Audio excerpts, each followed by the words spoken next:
Time to hear Phoenix again.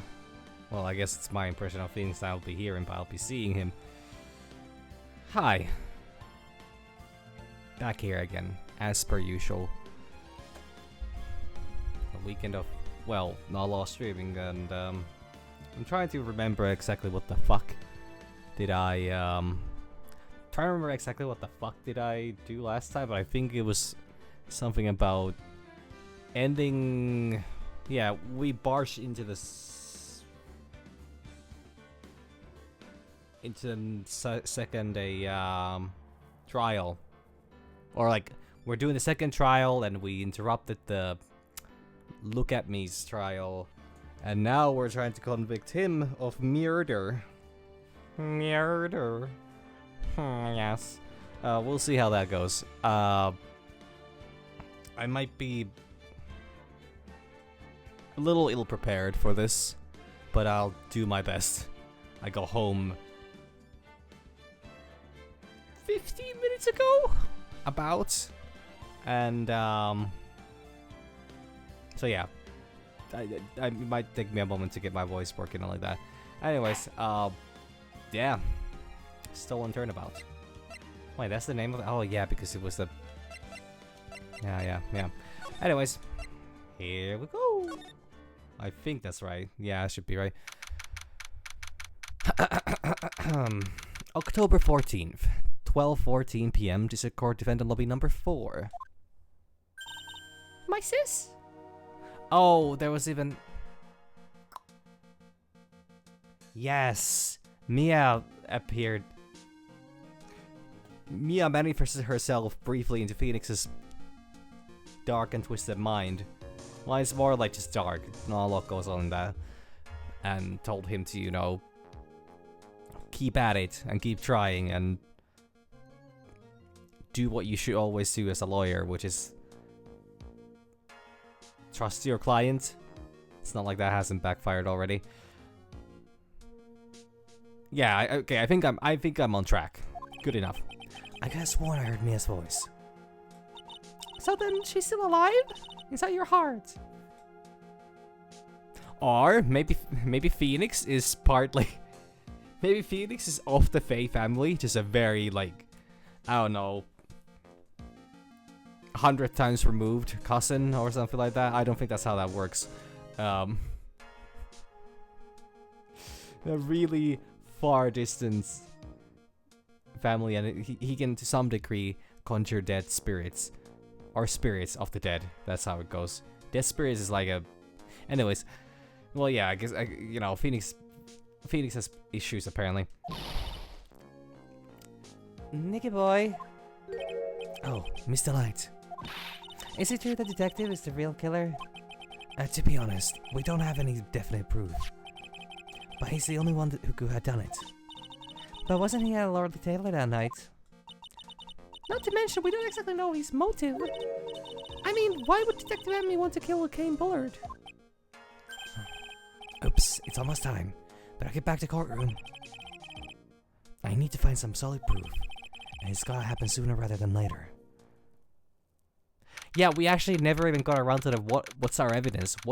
How do we prove that, you know, it's actually I mean, October 14, 12:21 p.m. District Court, courtroom number 6. There's Godot. Now then, this court is back in session. Mr. Look at Me, please take the stand. Well, how do you do, sir lawyer? I never had thought to see you acting so recklessly. I can't let them hand down your verdict just yet. Not when it would have been given you the perfect alibi. An alibi that by the name of Masty Mask. I'm sorry, I'm afraid even the great Look at Me has no idea what you mean. Of course, I have been in the next courtroom ever since 10 o'clock this morning. I'm afraid there's no way I could have known what's been going on in here. You've been in the defender's seat all day long, correct? Being tried as Masty Mask. Indeed. It's truly child's play to fool the ignorant masses. And not only did the poor fools ask me to protect their valuables, They even gave me a generous reward upon returning their own property to them. I take this red diamond ring that sparkles upon my divine finger, for example. They're bringing attention to that one. So you continue to insist that you are, in fact, Masty Mask. Of course. Very well then, look at me. Let us begin with this simple question. On October 12th at 1 AM, Kane Buller was murdered. Where were you at the time? One without knowledge lacks even the knowledge that he should... Wait.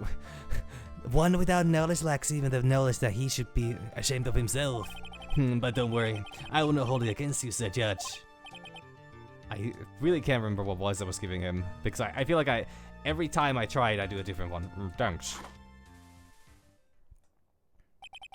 Alright, Mr. Atney. The night of the murder. Speak.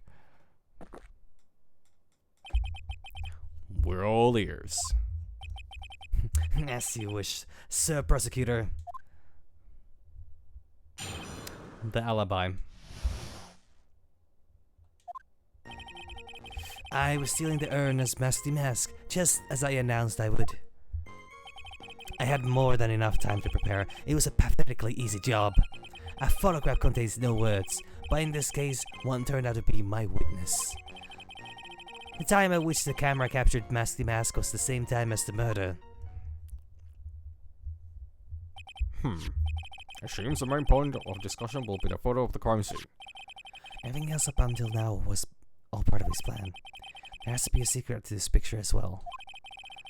Even the great Masty Mask cannot be in two places at once. Now then, if you'll excuse me, I have a verdict to receive. Unfortunately, Mr. Admi, we still have to do your cross-examination. A fool is too... Fuck. A fool is too foolish to know that he is a fool. I think he's trying to say that you're full of it, Nick. The only thing that's full of it is his alibi. Alright, cross-examination. The alibi.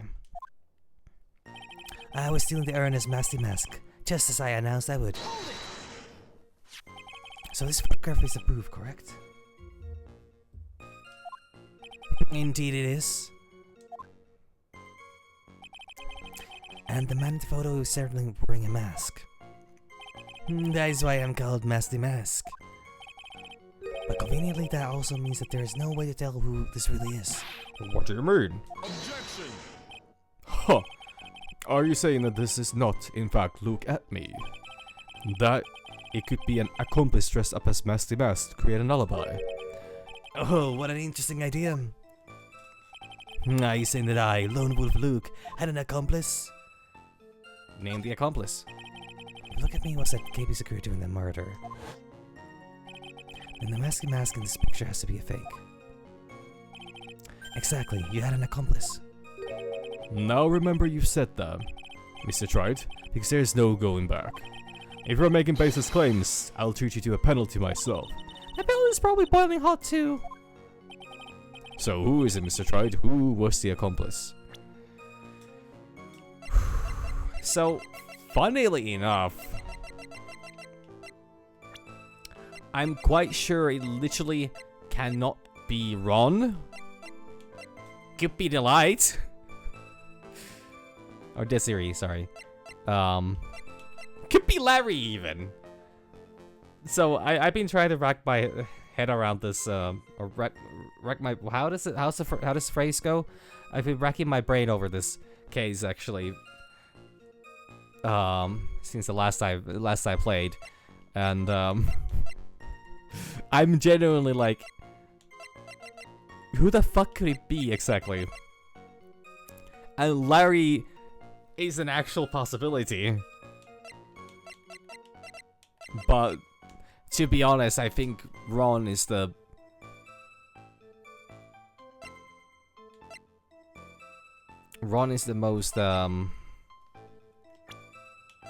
most likely one. At least for this question. Because Ron absolutely was an accomplice.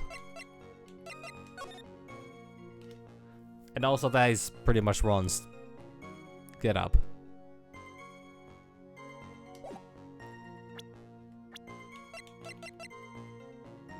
But he could be Master Mask himself, like the character.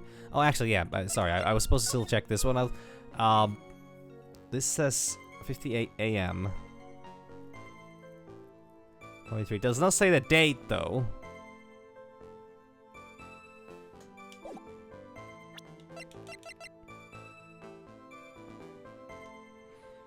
This just say that would be on the day of the crime.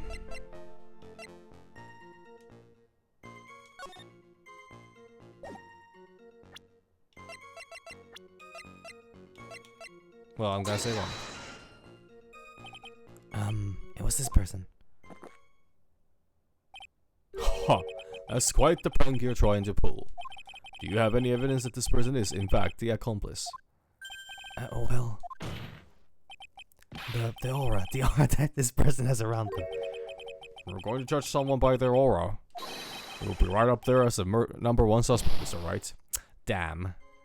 Ron hasn't been aura farming apparently. I jumped the gun on that one.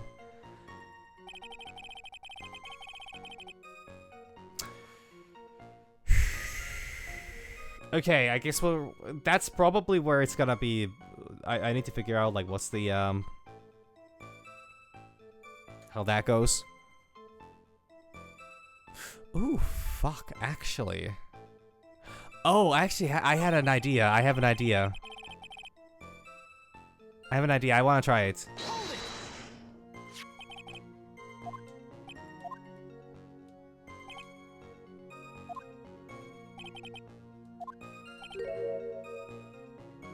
Objection!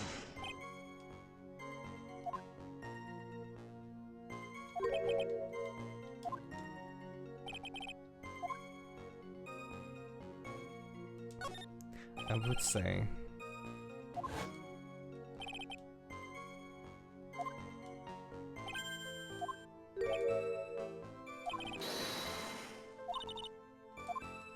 I just want to try. I want to try this. Wait, fuck. I cannot do it. Oh, fuck. I did not. Oopsie. I thought that I would have the camera as a specified. Oh, boy.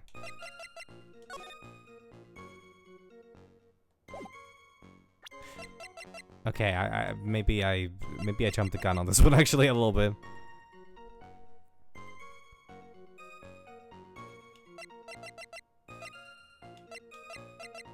Yeah, okay, no, that's not gonna work.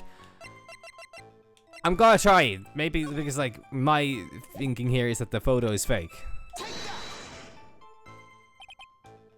Nah, I need to keep pressing him. Okay, fair enough, fair enough. Cannot blame inanimate objects apparently.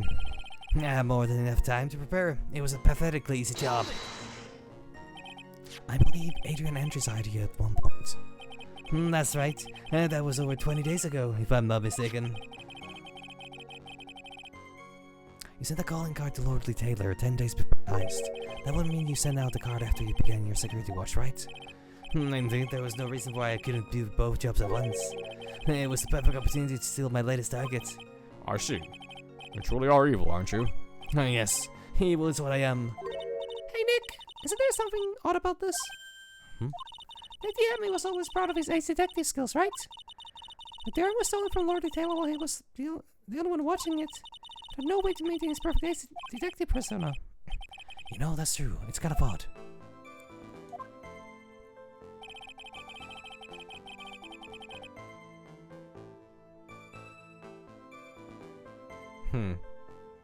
That photograph contains no words, but in this case, one turned out to be my witness. So, photograph, you mean this piece of evidence here? Is that correct? Indeed it is. That is it. The very thing that proves I committed the crime. The very thing that proves you committed the crime? And think about it, it's really odd. You said almost as if you had this picture taken on purpose. Objection! He was simply caught by the very camera that he had set up. We all have days like that. Indeed, it turned out that there's no such thing as the perfect crime after all. Life is truly an ironic thing, a sad blue melody. It looks like I'd better gather more information for now. If he's truly the killer, there's got to be something phony on that photo. That time at which the camera captured Misty Mask was the same time as the murder. About the camera that took this photograph. Oh, come now. It's all too clear what you're thinking. Huh? You think I altered the timestamp on the photograph, don't you? I'm afraid that's impossible. The camera was set up by Lord Lee Taylor, and on top of that, it was Lord Lee Taylor's staff that printed the picture's data. Unfortunately for the defense, there is no way that picture could have been altered. Marshy. It looks like I'd better find something else that could be suspicious. So, this alibi is false? It has to be, or he couldn't have killed Mr. Pullett at KP Security. But I'm not really spotting anything unusual. There are two possibilities. Either the mask in this photo is a fake, or the photo itself is. Oh, okay.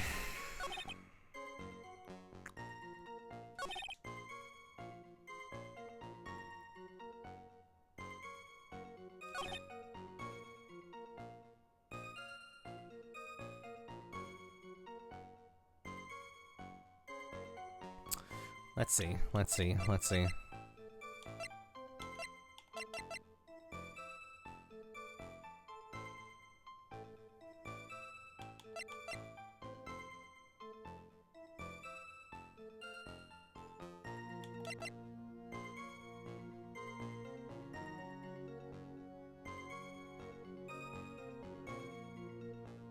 Yeah, but like, one thing that confuses me is like, why does it go off once?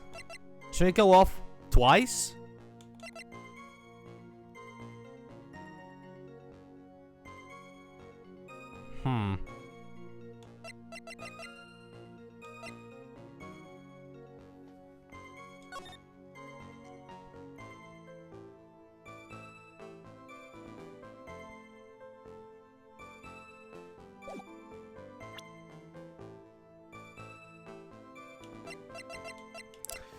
It's actually a tough one.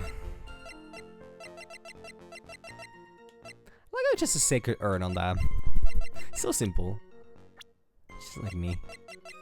For real. Okay, but if I were to accuse somebody, because I was thinking that it's the...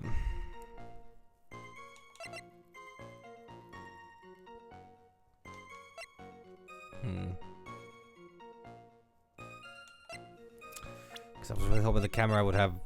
I could use the camera as an accomplice, that it's, you know, something's been done to it.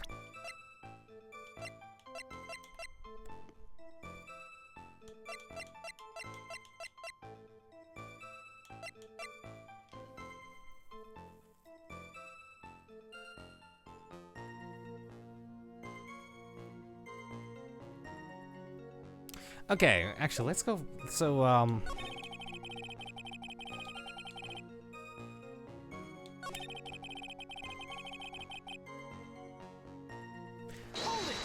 let's check this out again.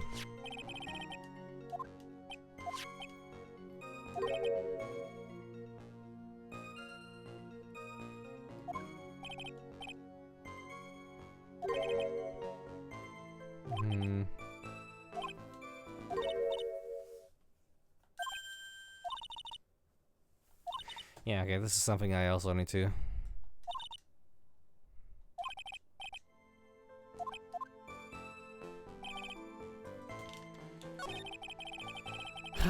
Okay, let's see.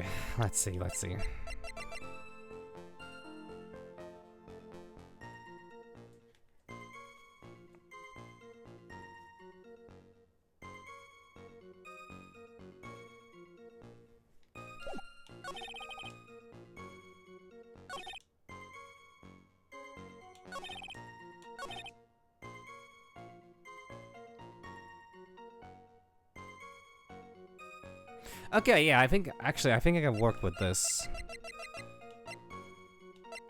I need something that shows that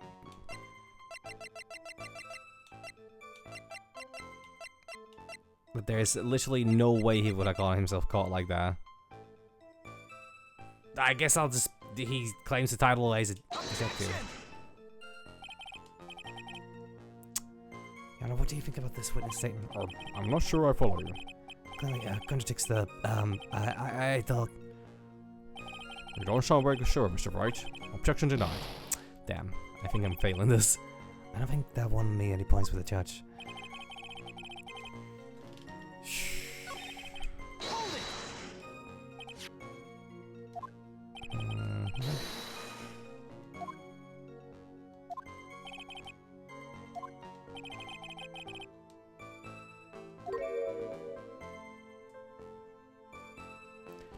Means I could now have killed Gimbalette unless I had an accomplice. Wait, actually, this is different.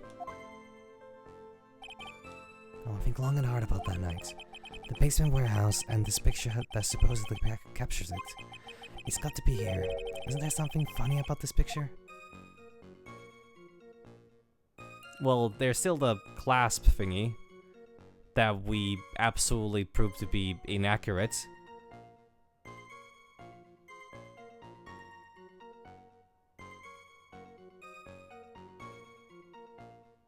Also the paint. Oh, actually, that's true. Are you implying that this picture is a fake? You bet I am. There's definitely something strange about this picture. We took a look around the basement warehouse that night before that thief took place. And there's something in this photo that doesn't match my memory of that night. Very well. Well, let's hear what you have to say. What about this photograph do you what part of this photograph do you find funny?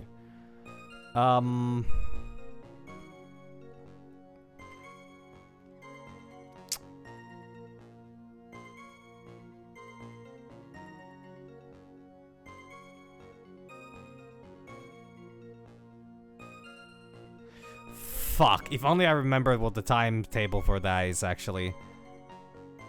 That when this was dropped and when it was like... Because either this thing, could be that thing, or it's the fact that the box has no,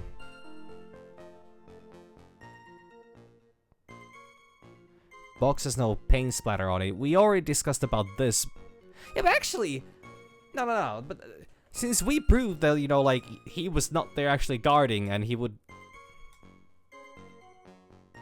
Yeah, why would he do that?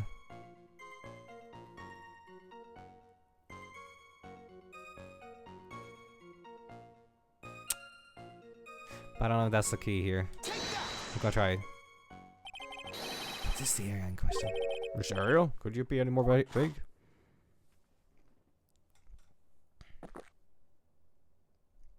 Oh, today's Java has a little extra kick to it. It seems that the funny part lies in the area of the defense. Damn. Not getting this right. Ouch. I better think of this room. I'm gonna fall victim to another drubbing. Very well then. Witness, let's return to your testimony. Shit, it sends me back as well. So it has to be that one. I need to figure out what part of it. God, if only I remembered. If only I fucking remembered.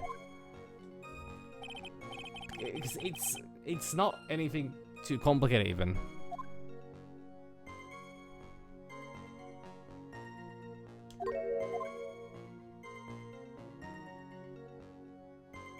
Yeah, because the picture has to be proven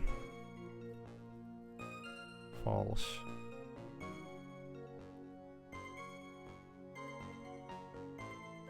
Let me check actually the...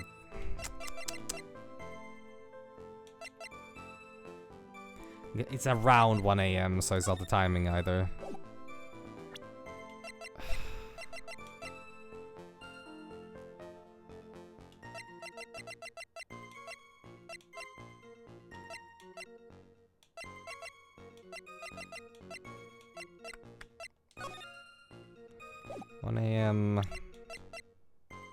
Around 1 AM.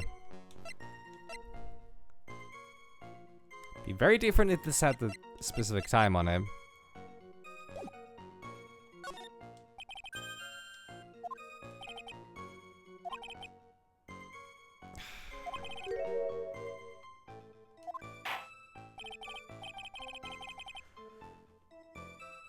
Okay, so...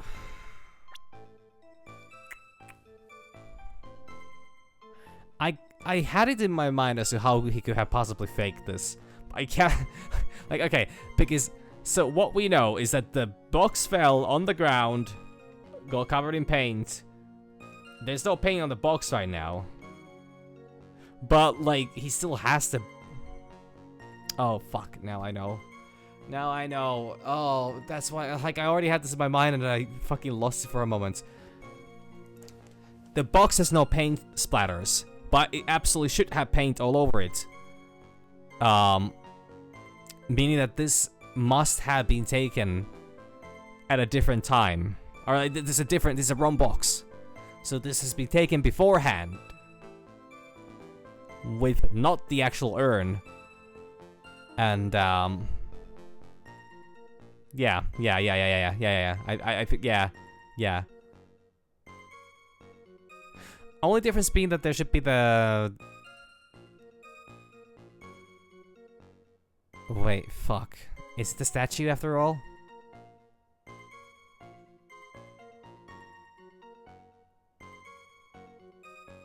No, the statue was moved... Fuck, when was it moved again? I'm trying to remember. It was moved at... Wait, oh fuck, I can't even go into my call record right now. Fuck.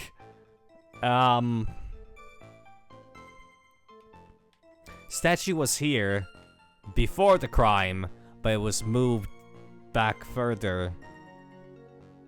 After or during the crime, or right before the crime. But I think it's the lack of paint here. I think that's the thing. Doesn't have paint on it. Nope. Apparently not.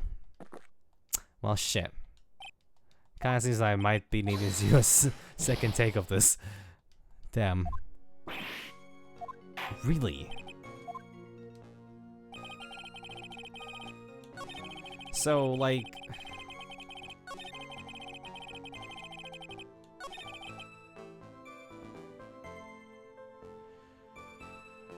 The accomplice theory is false. That does not work.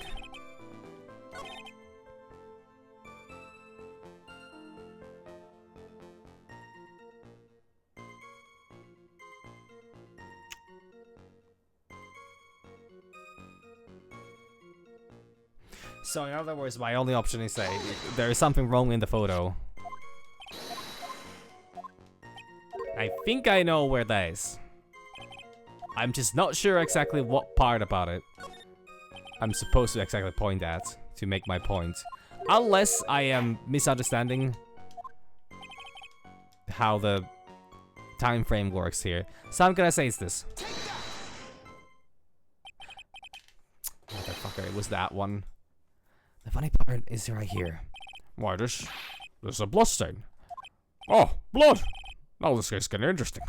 Not exactly. The stain is actually pink paint. Oh, just peach. I'm peach colored at that. From blood to peaches. George sure loves going on his wild tangents. Just like me, for real. Problem is that with this photograph is not the paint. The problem is when you consider the layout of the basement warehouse. Turns out that something that should be there is nowhere to be seen. Well, Mr. Wright, what is supposed to be in this picture instead of the paint stains? Okay, I misremembered the, I misremembered when this was moved. Because I thought it was moved the night before. So that it was like, so it would absolutely need to be there if this was taken beforehand. But could it be taken afterwards? No, I don't think so.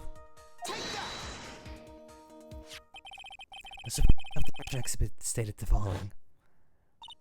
Well, there's a good reason for that. On the day of the crime around noon, that golden statue just happened to arrive from the mountain trading hall. I realized that the statue would be the perfect size for covering up the paint stains. That's why I put it where you first saw it. I myself was there the night the theft took place, and saw the statue in that spot. If this picture was truly taken on that night, then that statue would have been there. But when I went there the day after the theft, that statue of the old bag was in the corner. Perhaps it was somehow pushed there accidentally. Your Honor, the statue is slightly larger than yourself and quite heavy. It would take more than an accidental push to move it that direction. In that case, can you give us a rhyme and reason as to why the statue was moved that night? Can you do it, Nick? Never mind who moved it. The real question is, why did they move it? Well, Mr. Wright. Well, Mr. Wright, I hope you are prepared with your answer. Now then, who was the one that moved the golden statue on the night of the crime? Fuck, I actually don't fucking know.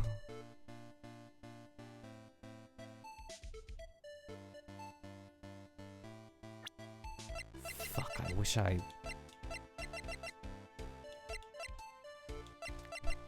Oh, I really don't remember a lot of this. Couldn't be Andrews because she was not there on the night of the crime.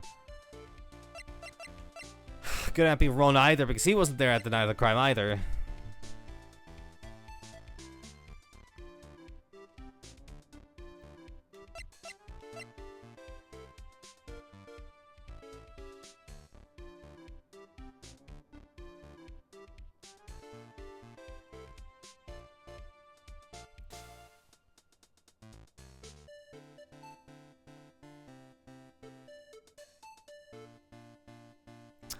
Okay, so why would it have been moved?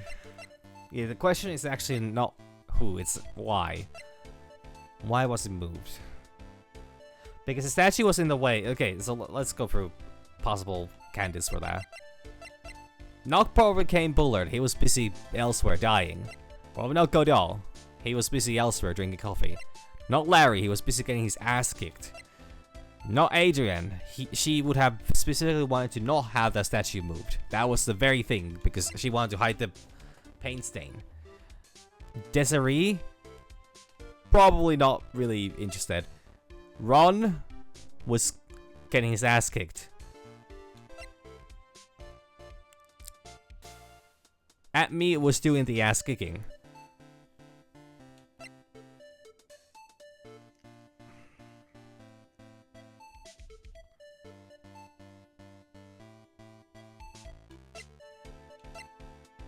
I'm going to royally fuck this up and I need to replay the thing, but thankfully I am not too far into this, so it's not gonna be that big of a thing. And honestly, maybe I don't mind having a bit of extra attempts at this. I can skip through most of the dialogue anyways. I'm going to assume it's probably not the face. Probably not Phoenix either, actually. Gumshoe?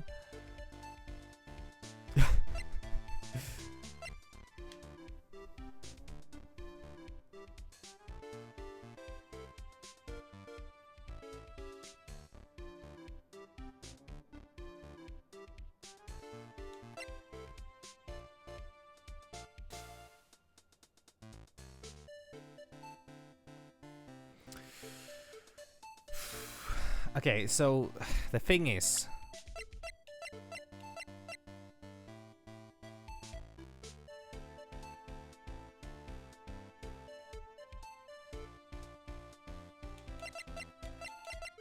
well, it would have been at me that would have moved it.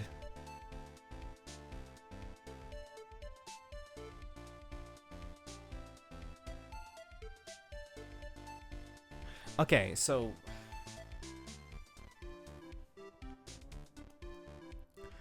alright, so how would this play out? What's the most natural way for this to play out?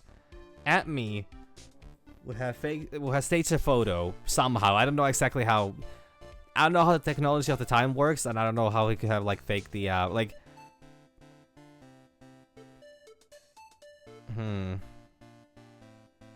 He would have wanted to move the statue to because he wanted to do the Shikishido fake out.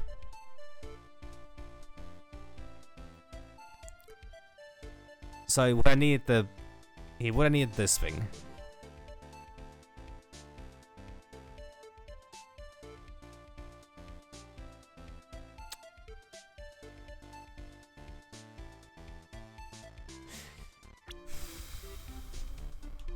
Yeah, honestly, I don't think there's a lot of good candidates here. It's either between the mask or then, you know, at me. And I'm really not sure as to which one, like... No, but okay, but the expectation is that there was no the mask at the scene on that night. Because the urn was already, most likely was stolen already way beforehand. Yeah, because Atme would have been the one to report the crime. So he needed to stage the photo. And make it seem like there would have been a struggle there. Then he would have gone to commit the murder. So... Yeah. So he would have been at, like... He would have done it earlier. He would have moved that to get the Shikishido to make sure that there's the proof that, you know, he's been bonked on the head. Yeah. It has to be at me. The one on the statue is none other than... Look at me. Come now, sir lawyer.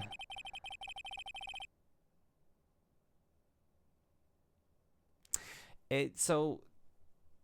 Now, I don't know exactly the specifics on that, but to my understanding, it takes a moment for, especially for kittens, it takes a moment for their systems to get accustomed to the food they're eating. So, yeah, it's probably gonna be smelling for a little bit, but it will eat that's something that should get better, especially once they get better at covering their, you know, covering their droppings.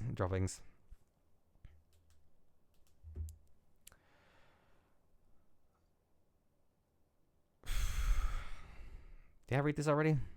And go again on one of your strange delusions. Mr. Wright, what base do you have for your strange delusions? It's very simple. The witness was the only one in the basement warehouse that night. That's indeed very simple. However, Why would I want to move a heavy golden statue? The reason for moving the golden statue, here's where our battle really begins. Well, Mr. Wright, what reason did the witness have to move this with the statue? The reason can be found here in this photograph. Huh. Look at me, you pretended to be the Masty Mask. You got an alibi by showing you were at Lordly Taylor that night. Huh. Now this photograph contains a single fatal flaw. If the statue had been there, your lie would be exposed like cheap film at the drugstore. That is why you had to move the statue. I'm going to say no to both of those. But I don't know how paint is produced. A single fatal flaw? Interesting theory. Please enlighten us. Just where in this picture does this lie exist? Yeah, it's paint. It's pink paint. It's very bright pink paint. Fuck.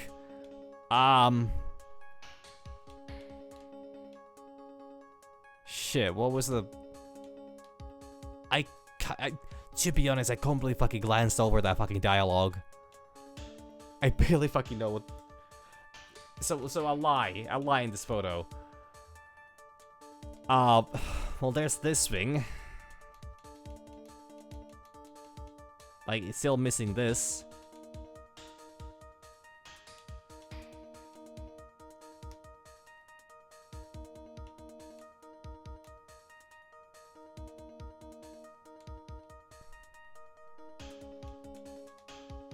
Well, it's really colorless pink. It's very bright.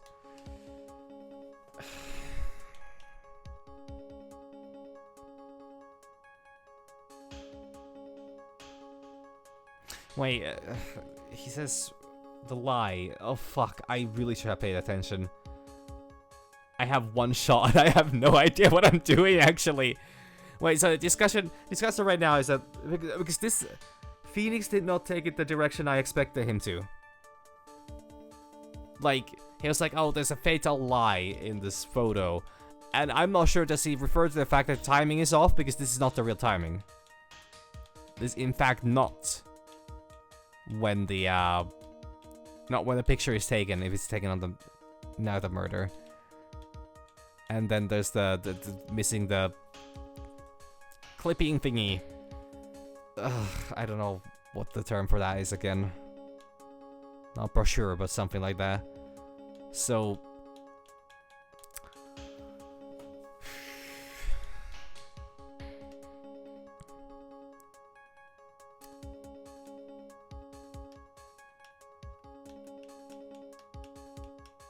It's neither the box either, is it? Fuck! I don't know. Is it the box or is it not? Because this one we established is wrong. Because he, this was torn. But I don't see why he would need to... this was something that he really didn't need to do. He really didn't need to do that one.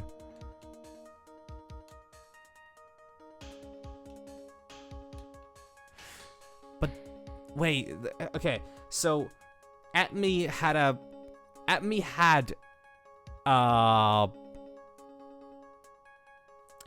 the official Demask costume. He owned a copy of it. Not the most recent, actually, true. Fuck, I cannot even look at the fucking evidence. Fuck. He had a copy of the most recent, not the most recent, but he had the original outfit design. Those later on changed.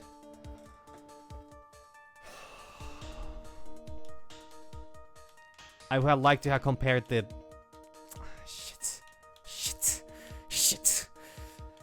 But once again, I don't know. Are you talking about the time or are you talking about the fucking inaccuracy with the...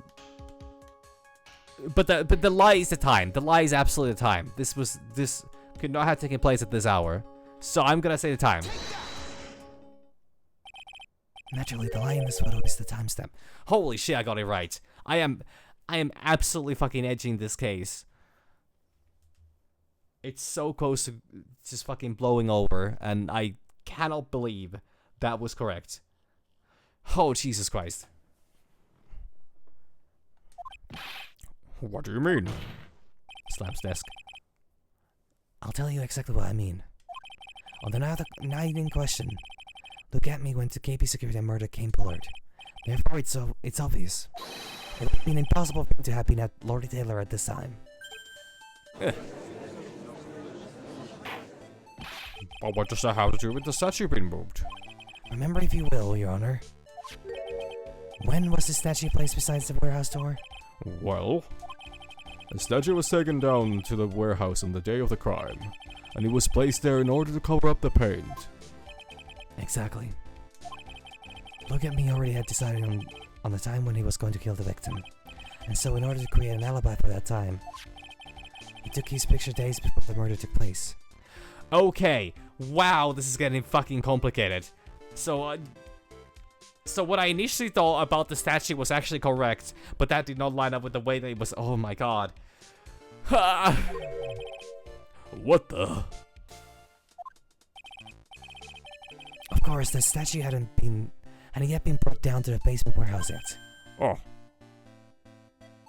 Oh, because murders are the most exciting kind of cases, apparently. I did like the original trial about the whole thievery. But I also think that having a murder means that there's more stakes at play, because then you're also defending somebody, since capital punishment is apparently a very common thing in this universe. Apparently not always mandatory, but the game really emphasizes heavily on the fact that a lot of the time you do get a capital punishment. Like, apparently Edgeworth would have been killed for a, would have, you know, gotten dead chair for murder. But somehow, I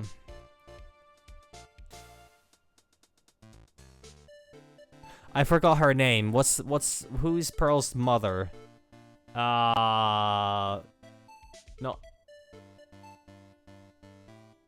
I forgot the name. Well, there's just a lot. There's a massive overpopulation problem in this universe. So that's why it's just really easy to end up killing somebody. Or then, you know, there's no... Actually, I don't know. But murder seems to be a very common thing. Or then it's the fact that you don't really need you don't need an ace attorney to solve a a civilian lawsuit situation. Like, you know, somebody scratching, somebody slightly bumping into another person's car and not willing to, you know, cover the costs, you know, it's not really that exciting. Phoenix doesn't know about cars anyway, so he couldn't be trusted for that. Oh. So, on the day of the crime, Mr. Atney must have been quite nervous. As nervous as a long-tailed cat in a rocking chair factory, so to speak. Why? Because something that wasn't supposed to be there had been brought down and placed where it wasn't supposed to be. Slam says. And that is why Look At Me had to move the statue on the night of the murder. Indeed, to make the room match with the way it had been in this photo. Oh! Order, Mr. Atme, is this true? One moment, Your Honor. Yeah, have you forgotten this? What's that? The data on the basement warehouse computer. According to this, the camera did indeed go off on the night of the crime. It's true that the camera had been set up by the Lord Taylor staff. However, the program used to manage the data was yours. That alone would have allowed you to tamper with the data.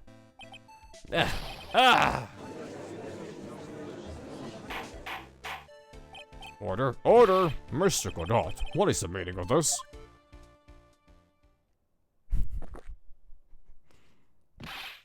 Godot, I warned you about making me wait. Now put that coffee down. My 11th cup. Oh yeah, he's keeping track. I already forgot.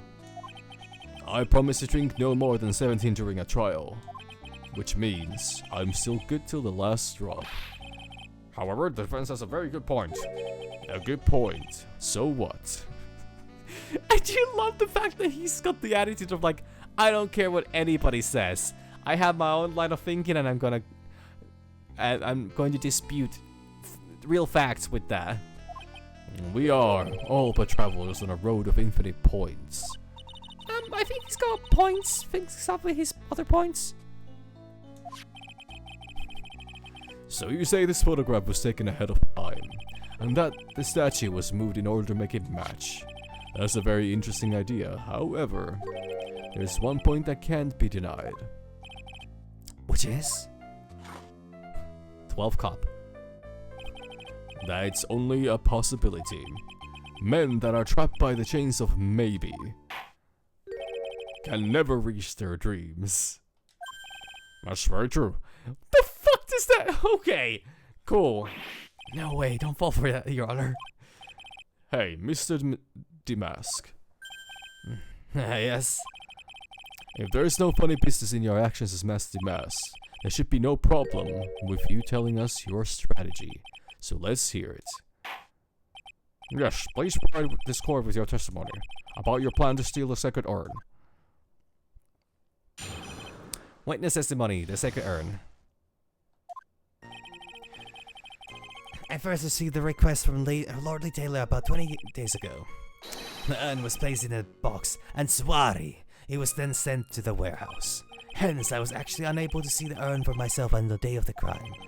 I knew it was an extremely valuable treasure, so I sent my card 10 days beforehand. I then handled security by myself to ensure that my crime would go smoothly. At last, I held the urn in my hands for the first time at 1 AM on October 12th. That's pretty much all the stuff we've heard before, isn't it? Yeah, but people find the truth hidden in the nuggets of the new information he gave. Witness, you're sure there's no mistakes this time? Sure there are no mistakes this time? Swari. Don't know what that means. Very well then, Mr. Wright, you may begin your cross-examination. Swag urn and cross-examination. Heist. I first received the request from Lord Taylor about 20 days ago. You were asked to guard the urn by Mr. Adrian Andrews, is that right? Indeed, it seemed that they had heard of my sparkling reputation. Wow, okay. I think Miss Andrews is still attracting the weirdos. Better watch out too, Maya. The urn was placed in a box and Swari was then sent to the warehouse. You mean this box? Yes, that pathetic box. Lady Andrews was especially taken with that urn, and she wouldn't let anyone enter the storeroom. Not even me. Huh. interesting new tidbit. Hence, I was actually unable to see the urn for myself until the day of the crime. So you're sure that you had never seen the urn before? Indeed. You may ask Lady Andrews to confirm yourself. My security was focused entirely on the entrance of that warehouse. However, I look at me and let no information whatsoever slip through my fingers. I knew it was an extremely valuable treasure, so I sent my card 10 days before. You mean this calling card? That's right. That is, without a doubt, my calling card.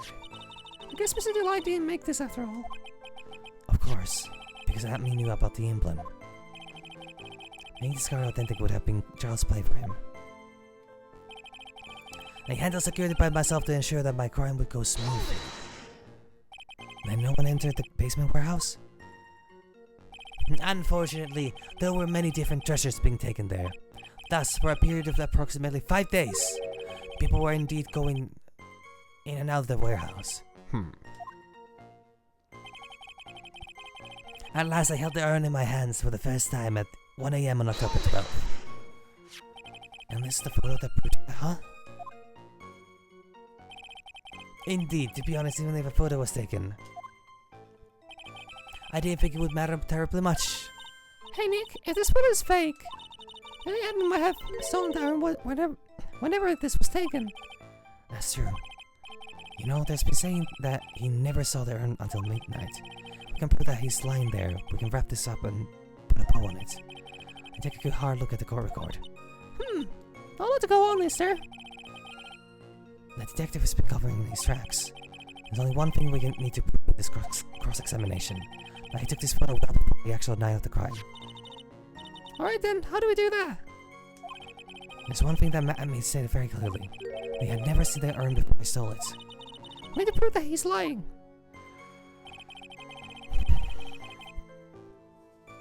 Okay. So, there's nothing more about this one?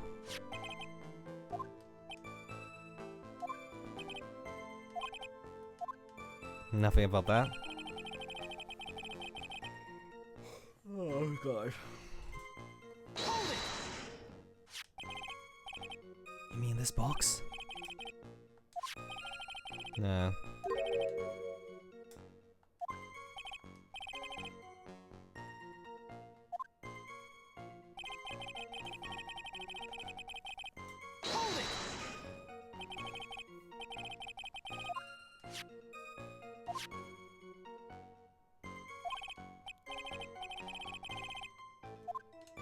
Okay. So this is something that's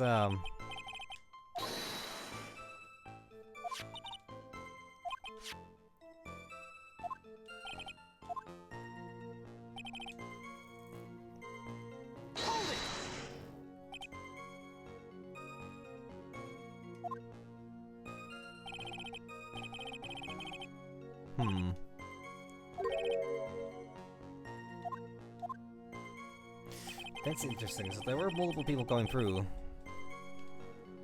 Okay, let me see.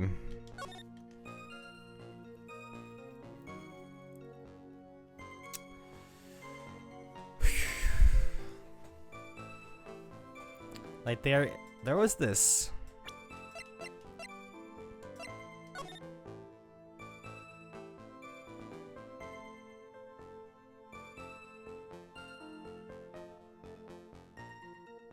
Speckled. Speckled is a word that I'm not really familiar with. I need to double check if it means exactly what I think it does.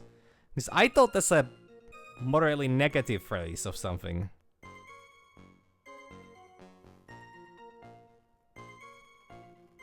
Like, is it like a spectacular or is it like a, I don't know. Somehow I'm not sure which way does that.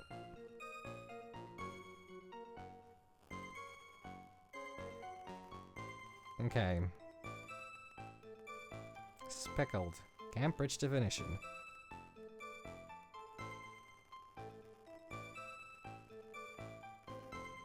Covered with speckles. Bird with speckled breast. Great. Thank you. I wanted the definition. Yeah. Give me the... Oh my god.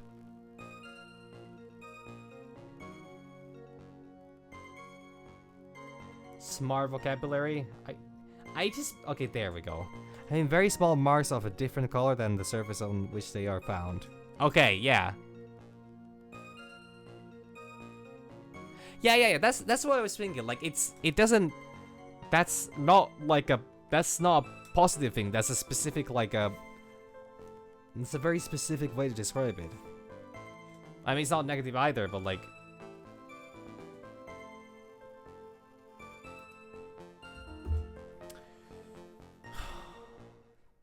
So it specifically refers to the stains on it.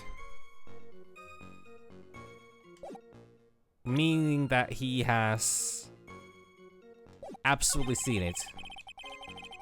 To know.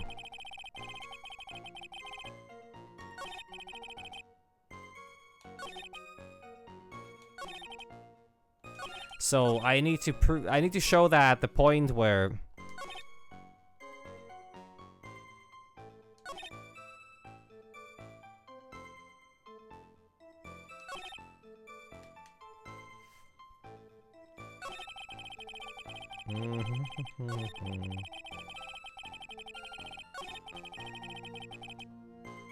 okay, yeah, this is the one, I think.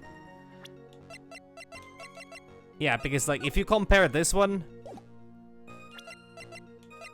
and you compare it with this one,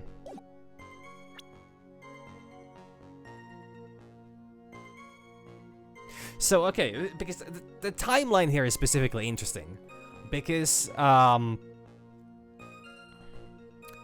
Andrews had the like Andrews had the urn taken to a photo op where this shot was taken. This one is completely speckless. And then this card came in 10 days before the crime. I don't remember exactly. Fuck. Is there an information as to like when was the when was it a broken and repaired by Adrian 2 weeks ago? Okay, perfect. So that proves it. Yeah. So there is evidence that it took 2 weeks. So it had been already. He had stains already for, you know, 4 days since the card came in. So that means that he must have... Yeah, I say freckles are neat. I think freckles are a... I don't know why they're oftentimes considered to be like a negative thing. Yeah, I think they're a very nice... I think they really add a nice bit of contrast to a face. So I don't quite understand why a lot of people are, like, really, like, I understand that you're free to have your own opinion about freckles, but, like, I don't see it as a negative thing. And again. Objection! Mr. Amy, if you really are Masty Mask, then you also wrote this calling card, correct? But of course. Is there a problem with that calling card? Allow me to read a passage from the calling card that Masty Mask had written. Take good care of the speckled urn. Now, the speckled here.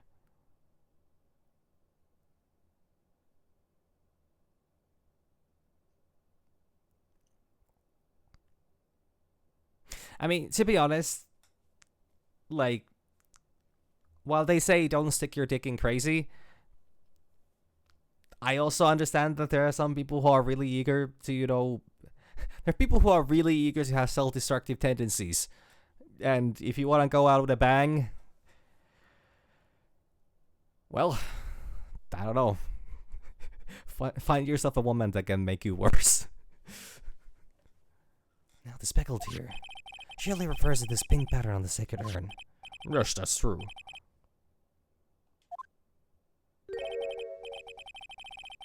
Truth be told, there is no way that Masty Mask could have known about this pattern. Now, what do you mean? This pink spotted pattern on the urn is actually nothing more than paint stains. Burn stains? And these stains did not appear until after the urn had been taken to the Lord Taylor. Huh. 13, I think. I'm not finding this joke to be very funny, Mr. Wright. The day that the sacred urn was taken to the warehouse, the urn was broken due to human error, or should I say an error human. Come on, Phoenix, don't be rude like that. She's absolutely trying her best. Just because she has terrible judgment in... Just because she has a terrible... what's it called? Judgment in people doesn't make her error-prone. Actually, yes, it does. It makes her very suspectable. And that's when the paint got on the urn. Oh, you can't be serious. And yet this calling card clearly mentions the paint pattern. Which means the other Atomy had seen this urn long before the crime ever took place. In fact, he saw it when this fake photo was taken. Whew. But who?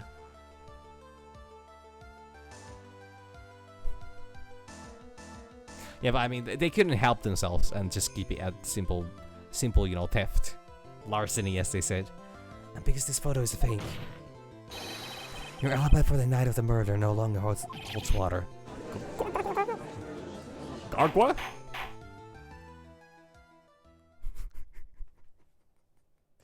Yeah, you know, the charges were dropped, you know, after he was, you know, found to be the lead suspect in the murder trial. So, you know,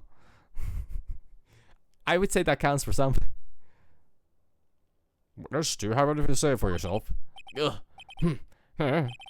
Alright, that did it. He's broken. Nick, are you still a little early for victory pose? Huh? Huh. It's so sad. No one has any conviction these days. Conviction, you say? Yesterday, when we all decided unanimously that this man was Master Mask. And now, we're calling him a murderer. You don't think we're being a tad fickle? That's a good point. No, we don't fall for that too, Your Honor. You say that Luke at me was the one who killed Ken Bullard.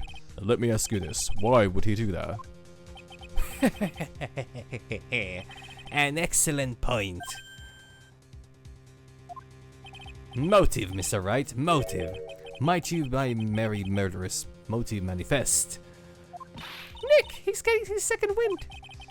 If we prepared an alibi, and painted his crime on Rondelite to show, he must have had a very strong motive for murder. The only one with any motive we've seen is Rondelite. Isn't that right, detective? Indeed. According to my own research, the boy's motive is clear. Without a motive, it's near impossible to prove guilty in a murder case. Now then, maybe you can enlighten us as to what the defendant's motives were. Now, be honest, sir, old-timer. They're doing everything they can to make Ron look suspicious. Despite our lack of hard information, this may be our only chance. Motive for murder. Aye, look at me, had no points of contact with the victim whatsoever. Ken Bullard decided to investigate Master Mask and simply mistook who he was. It was Mr. Bullard who wrote the blackmail letter and sent it to Ron Delight. And it was again Mr. Bullard who harbored a grudge against Mr. Delight for his betrayal. And Mr. Bullard's mistake is quite excusable. The defendant truly believes he is Master Mask. That is why Mr. Delight saw it fit to kill Ken Bullard. Truly a tragedy. So the victim Ken Bullard blackmailed the defendant? There's a blackmail letter found in the defendant's apartment. A handwriting test confirms that Mr. Bullard was indeed the one who wrote the letter. What? Wait, really? Holy shit, that completely wrecks my fucking case. Well, shit. God damn it. Blackmail letter up in the court record. Found in Rondelight's room and written by Bullard. Very well, Mr. Wright. Begin your cross-examination. I could save here, but also it's only been an hour, and I think if I just... Since I know what I'm supposed to do now, I can a lot easier, you know, actually get forward with this case. Motive for murder. Aye, look at me, had no points of contact with the victim whatsoever. And who in the world is going to prove that? I will. Huh? After doing a thorough background check of Detective Atme and Ken Bullard, we were unable to find any links between them. It's all in the report. Perhaps they were connected through the work. They were both involved in security. Nope. That was Bond. In any case, the only one with a motive was Mr. Delight. Ken Bullard decided to investigate Mask and simply mistook who he was. Mistook? That's right, mistook, from the Old Norse mistaka, meaning no taking error. That wasn't what I meant. Just who did the victim mistake Mercy Mask to be? Why, the answer is obvious. Ron Delight, of course. Boy, I would like to wipe that smug off this guy's face. Press harder! Slam that desk. Show it a good time. Take it back home by midnight. Why would the victim mistake the defendant for Basti Mask? Don't you already know that? Sorry. Take a look at this newspaper. Oh, that's the famous tear of an Eminem, a magnificent jewel. That photo shows a magnificent detective as well, does it not? Furthermore, it also shows an ugly guard, name of the defendant. The defendant? The victim clearly misread this article and sorry. He got the wrong impression. The impression that this ugly security guard was in fact Master Man. Hey.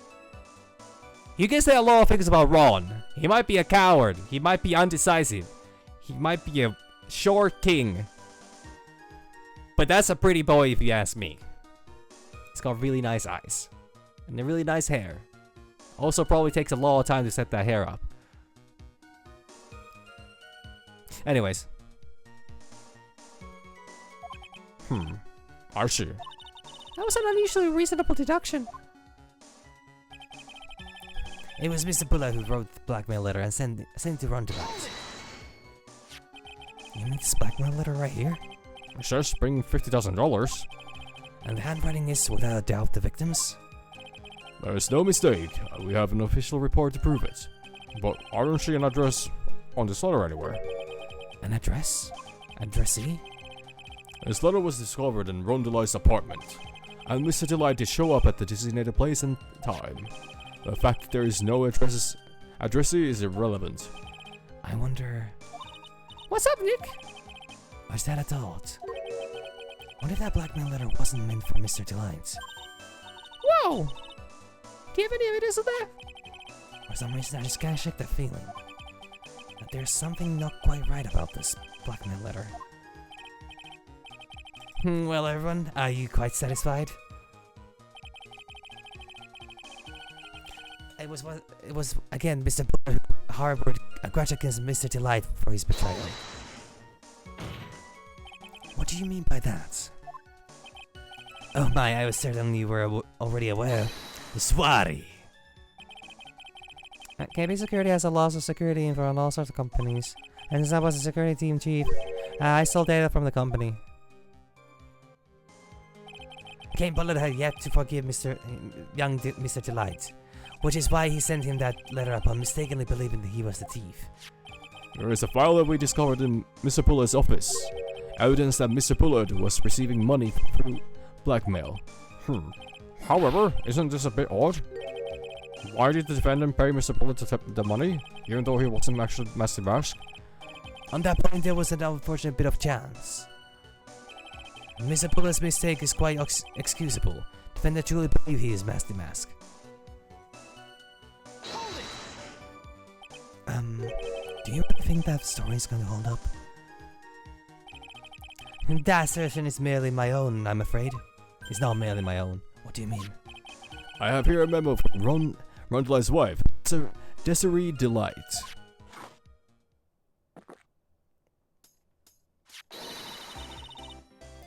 Why did this music start?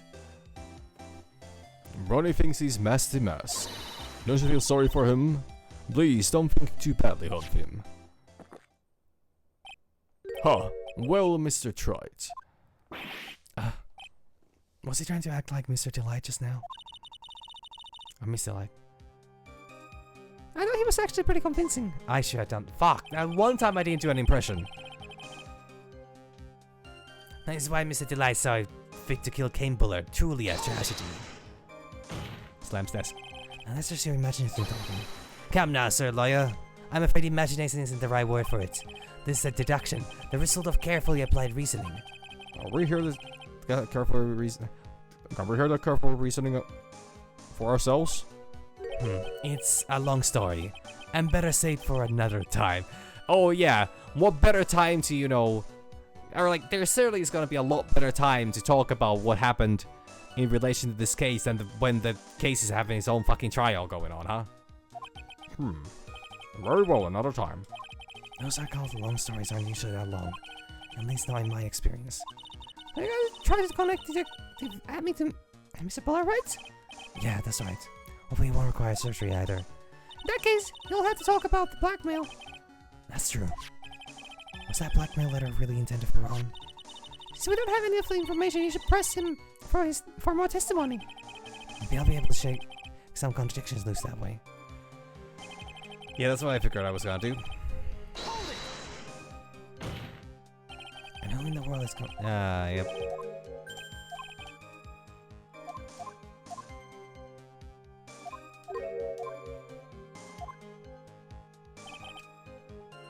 That's the message from Mr. Kuwas. Mistook? That's right, Mistook. From the old north. Yeah, that's just the one.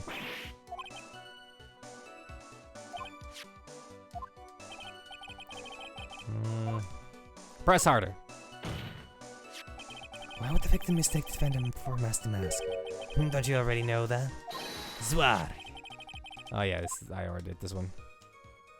This is not new information.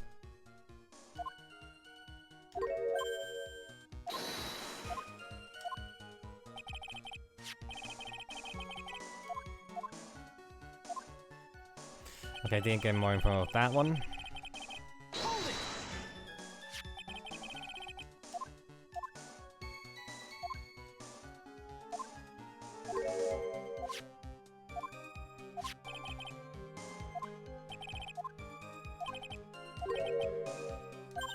Yeah, I think I understand what's going on. Can I press that? No, I cannot? Well, that's a shame.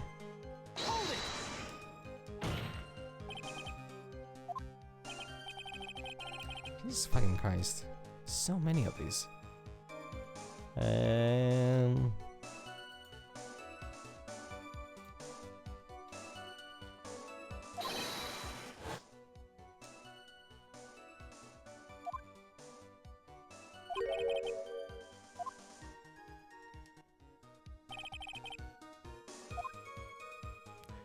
Thief.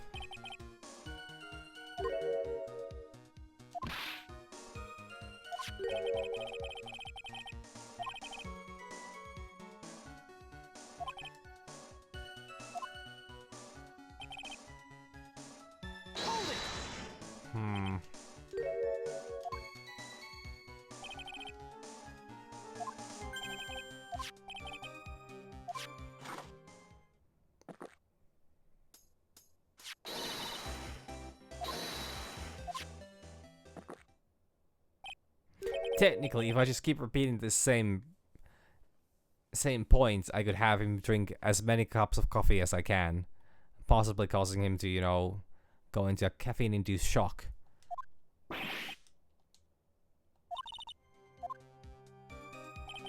Then again, we're not here to hurt Godot. We're here to hurt Atme.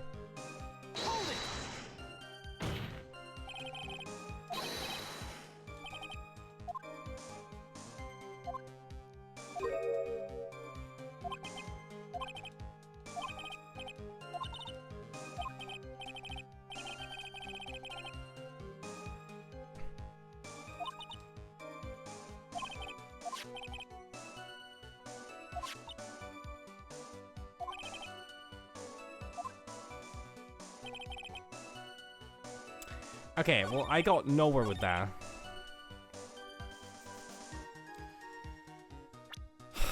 Well, this leaves me with only one option.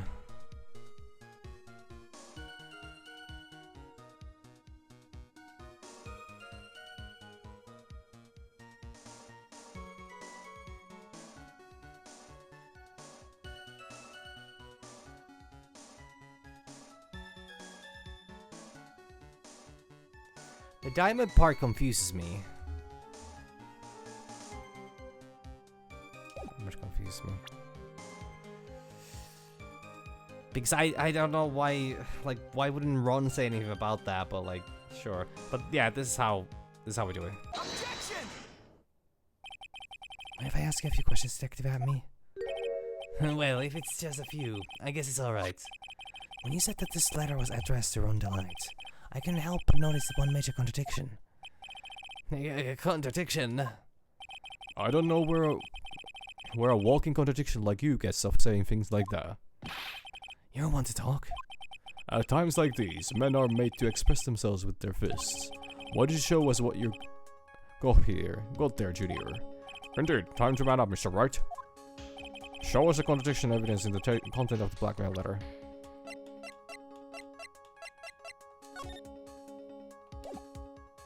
What? Wait, what? What? Wait, I don't understand. Huh? What do any of this mean? I thought I was. Oh no!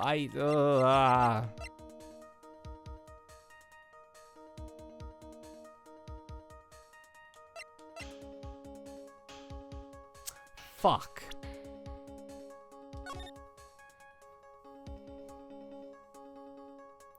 This is such a. Why does it? Does it want? Well,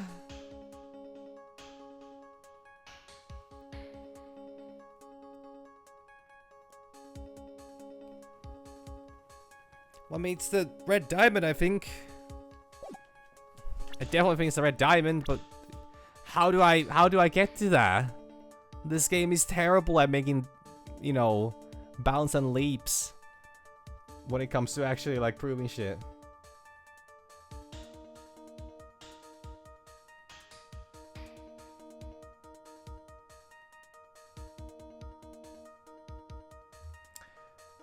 I don't know what happened. Well, honestly, my best bet is to, you know, present Atme as the evidence because he's got the ring. Huh. A little 1-2-1 punch like that wouldn't even face me. Slams desk. I think you mean 1-2 punch. Mr. Wright, we're thinking things through. Really? That's enough. Of course, there's no reason to prolong this trial, nor is there any need for more time to decide the case against the defendant. This case is extremely clear. I see no room for misinterpretation of the facts. The court finds the defendant, Ron Delight, guilty. Fuck, man. Are you kidding me? The accused will surrender to the court immediately. To be held attorney trial at the higher court within a month from today's date. That is all. The court is adjourned. Are you fucking kidding me, man? Seriously? The fucking ring is not enough? Great. I gotta go through all that shit again. Ah. Well, thankfully it's not that difficult. Like, the hardest part is the photos, because, like, what part do you want me to point? What is it that you want from me? How did this work again? Yeah, so I just...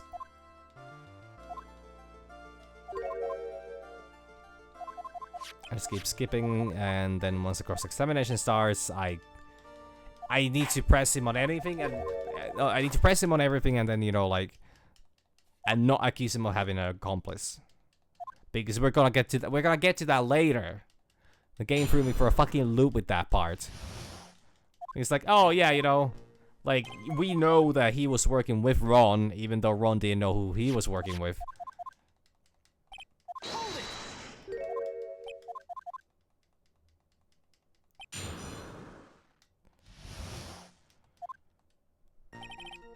So yeah.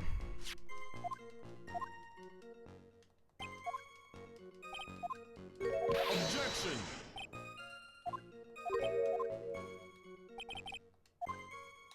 I'll give it up.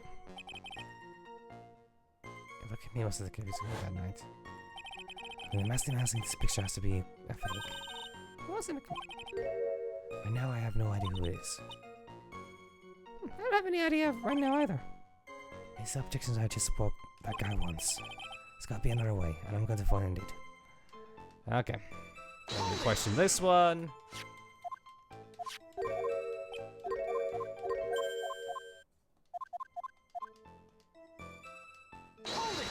The game throws a lot of things at me.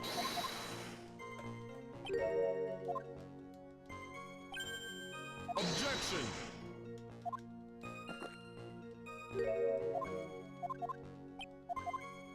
The game throws a lot of things at me.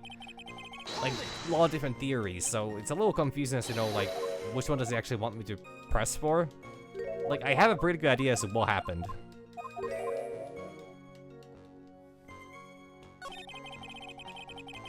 So, I think I press here again. God, do I remember how this goes?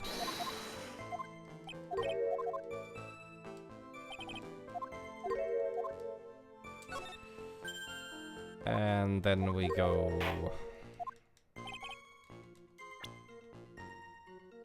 this.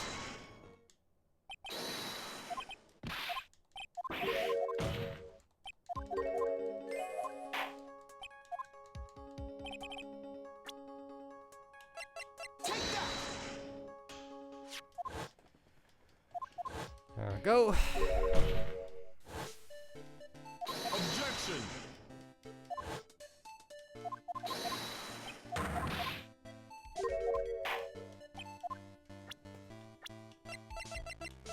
He moved it.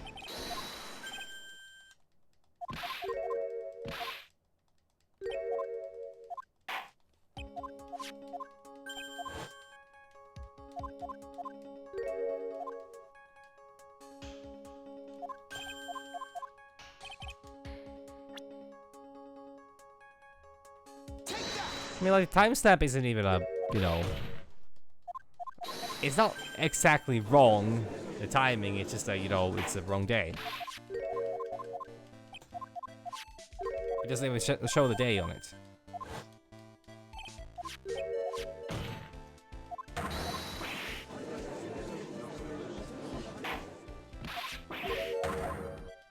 Objection!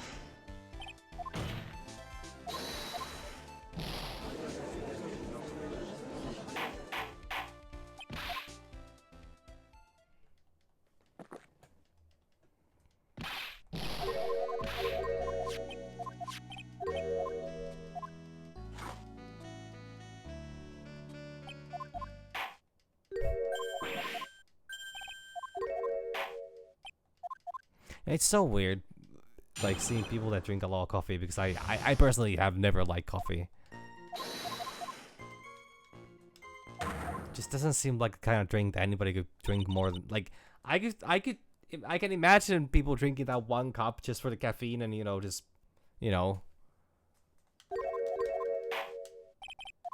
like, getting through a cup, but, like, drinking a whole bunch of it? I question all these.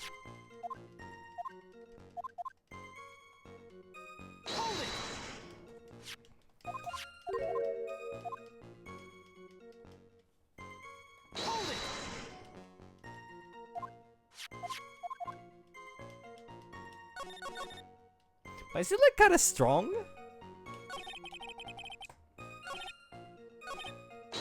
Well, I mean, okay, I can imagine people that really are into, you know,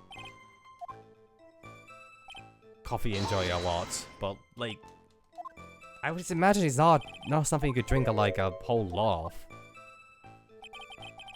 Like, I know a lot of coffee drinkers, but most of them don't ever want to, like, from my experience, people normally don't like, well, it's not something they would, you know, just drink like a, I mean, I know you need to always make more coffee, so I guess that's probably something that's a limiting factor as well.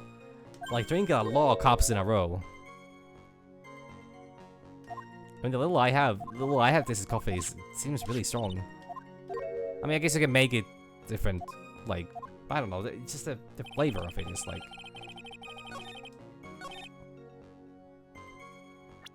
Seems like something that would be like...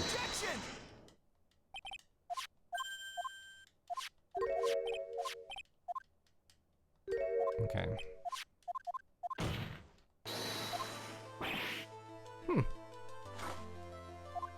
You know, actually, I have the same thing with tea, where it's like people tell me to put like honey and well, all kinds of things in tea, and I'm like, I tried putting honey once, and it was just like, well, now it doesn't taste like tea; it just tastes like weirdly honey-ish water.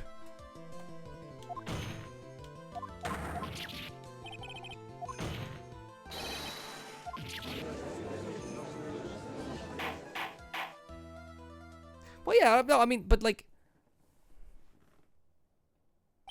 well, but that's my point exactly.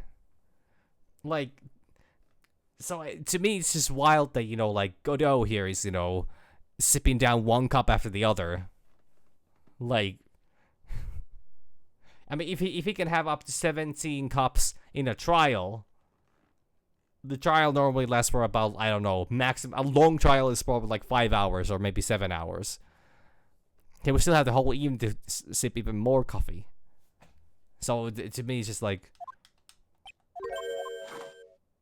kind of crazy. Like, I get that it's a game and he's supposed to be like a, you know, not a very serious character either, and he's also not to be judged by mortal men's, you know, standards.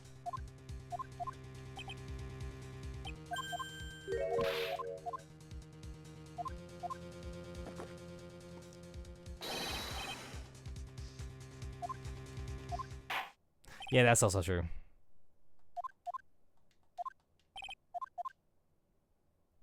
Yeah, build different. Okay, back to where we were. Took me about 10 minutes. I'm definitely gonna do a I'm gonna do a save here so that, you know.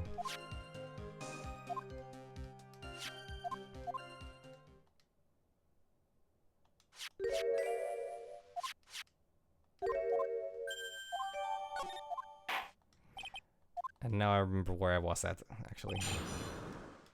I'm going to... Yeah, so...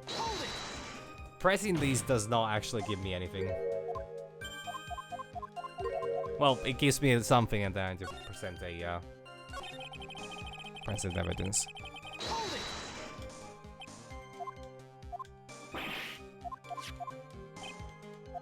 I mean, he's definitely, you know... Wait, I can do this? Oh wait, yeah, this is a different one. Like, he's very different from the rest of them. The previous ones have been all about, like, I don't know, Pride and Prejudice, but, you know, he's just about, yeah, I'm just here. I never said I'm particularly good at my job, but I'm very good at my job kind of attitude. Very humble compared to the other three. Well, 4, but pain doesn't count.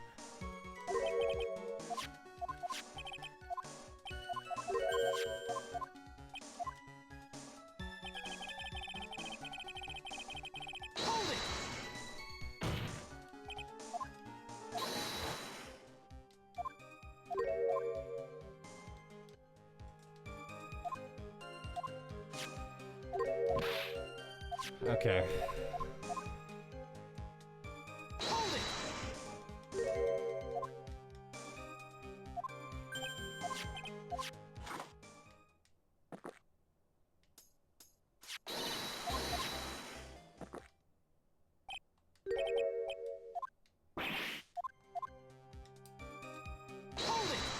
Okay, now we've pressed everything here.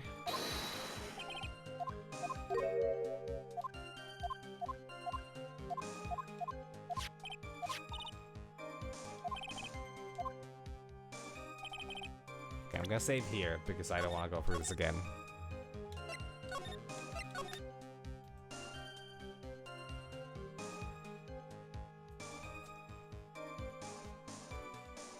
Okay.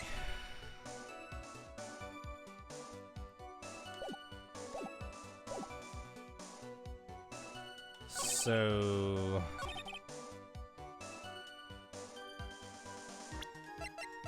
now we do this. Objection! And if I ask you a few questions, Detective, at me? Well, if it's just a few, I guess it's alright. When you said that this letter was addressed to Run Delight, I couldn't help but notice one major contradiction. Contradiction?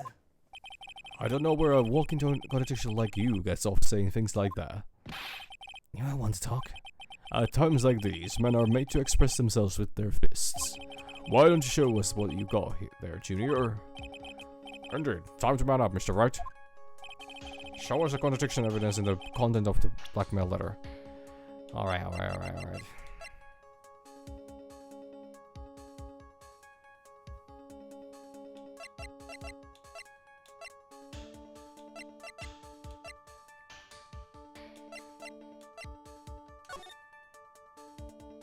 Yeah, there's no information on this.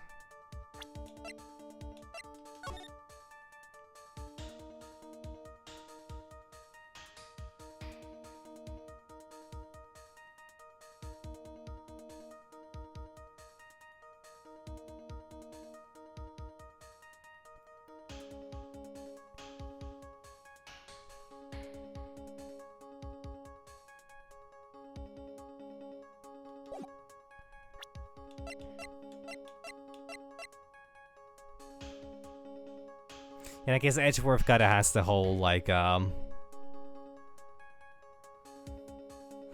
would I describe it? He doesn't whack his finger, but he, like, yeah, so I get, like, a,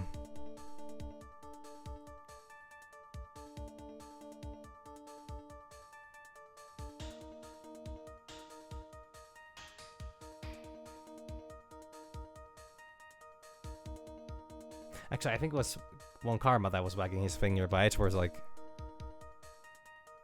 Okay, yeah, fair enough. He also is kind of the baseline for it, so fair. But yeah, a lot of them don't... I mean, I did like Francisca having the whip and like that. But, yeah. But also, like, the attitude overall is very different. Third favorite, interesting. Anyways, what was I doing here? Any evidence in the content of the blackmail letter? I really thought it was gonna be this Luke.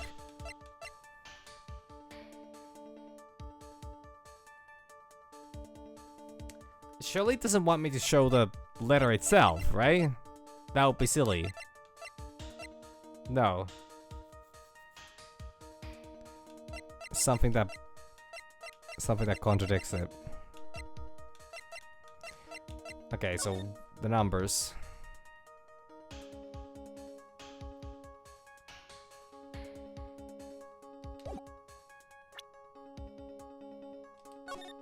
Wait, if you don't, I'd like that red diamond you received the other day instead.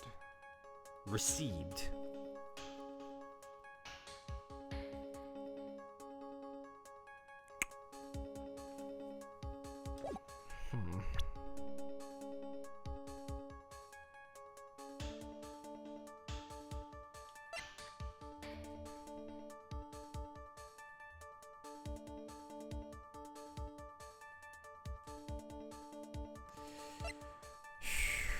Ron's wallet.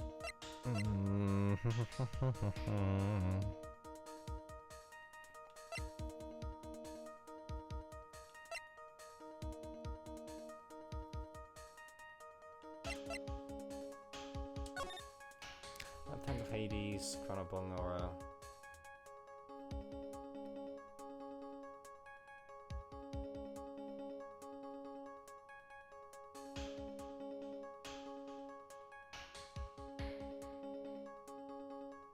It's either the fact that it's the actual price that they're asking is a lot less than many of these.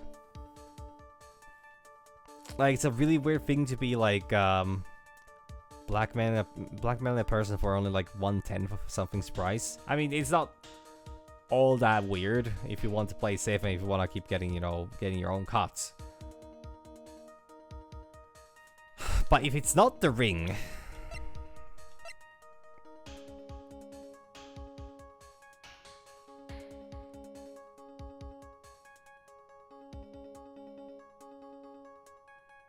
Oh. What about the testimony? that could be a testimony. Nope. Never mind. Nope. Like, we're not going to that yet.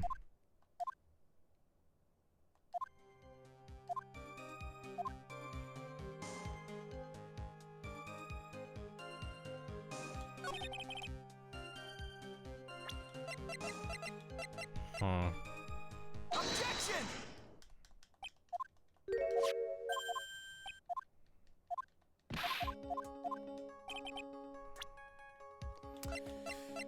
Okay, let's see. So it's not the fact that there were multiple blackmail letters. It's about something else. It could be, honestly, I think the price would be, or could be the thing. And also because that the gem's not mentioned anywhere here, why would it be like? And we did talk about the list as well, so it has to be this one, right? Nope, it's not that one. Fine. God. Like it's glaring at me right there. Fucking kidding me. Okay, let me read it again and see what. True Identity Realtor World, come to KB Security at 1 o'clock, 1 in the morning on October 12th and bring $50,000. Don't, I'll take that red diamond you received the other day instead. Like, how am I? How am I supposed to link this to the diamond? Everything else has got a. And what other contradiction is there?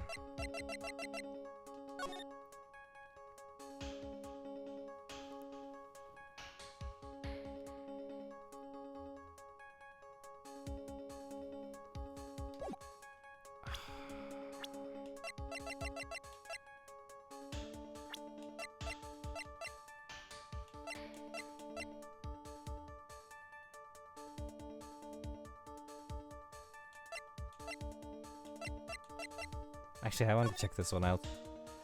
Okay, that does look pretty accurate to the one in the photo. Not perfect, but like pretty accurate.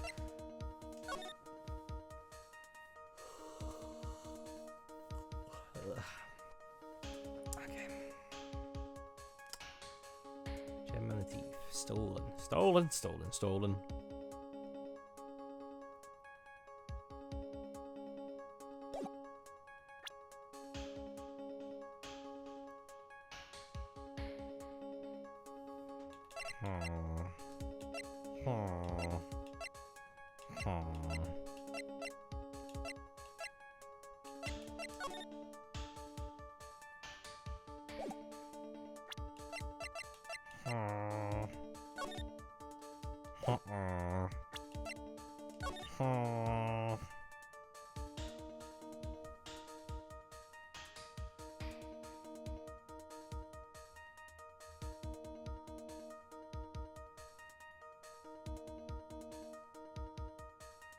I'm so confused about this.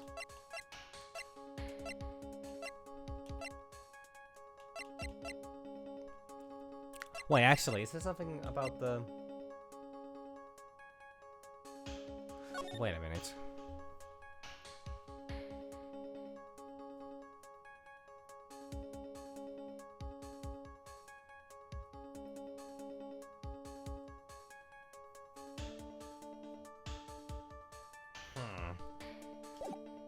No, I don't think it's with the... Because I was wondering, is it the key card that you need to actually...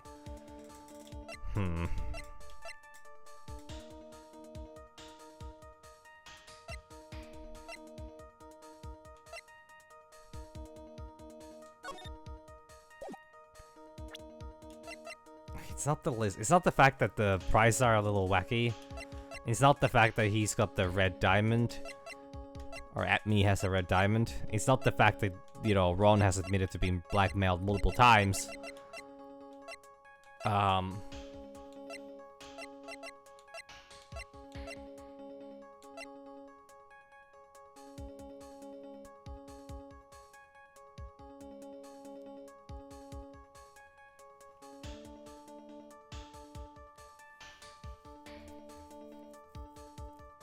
am most confused about this one.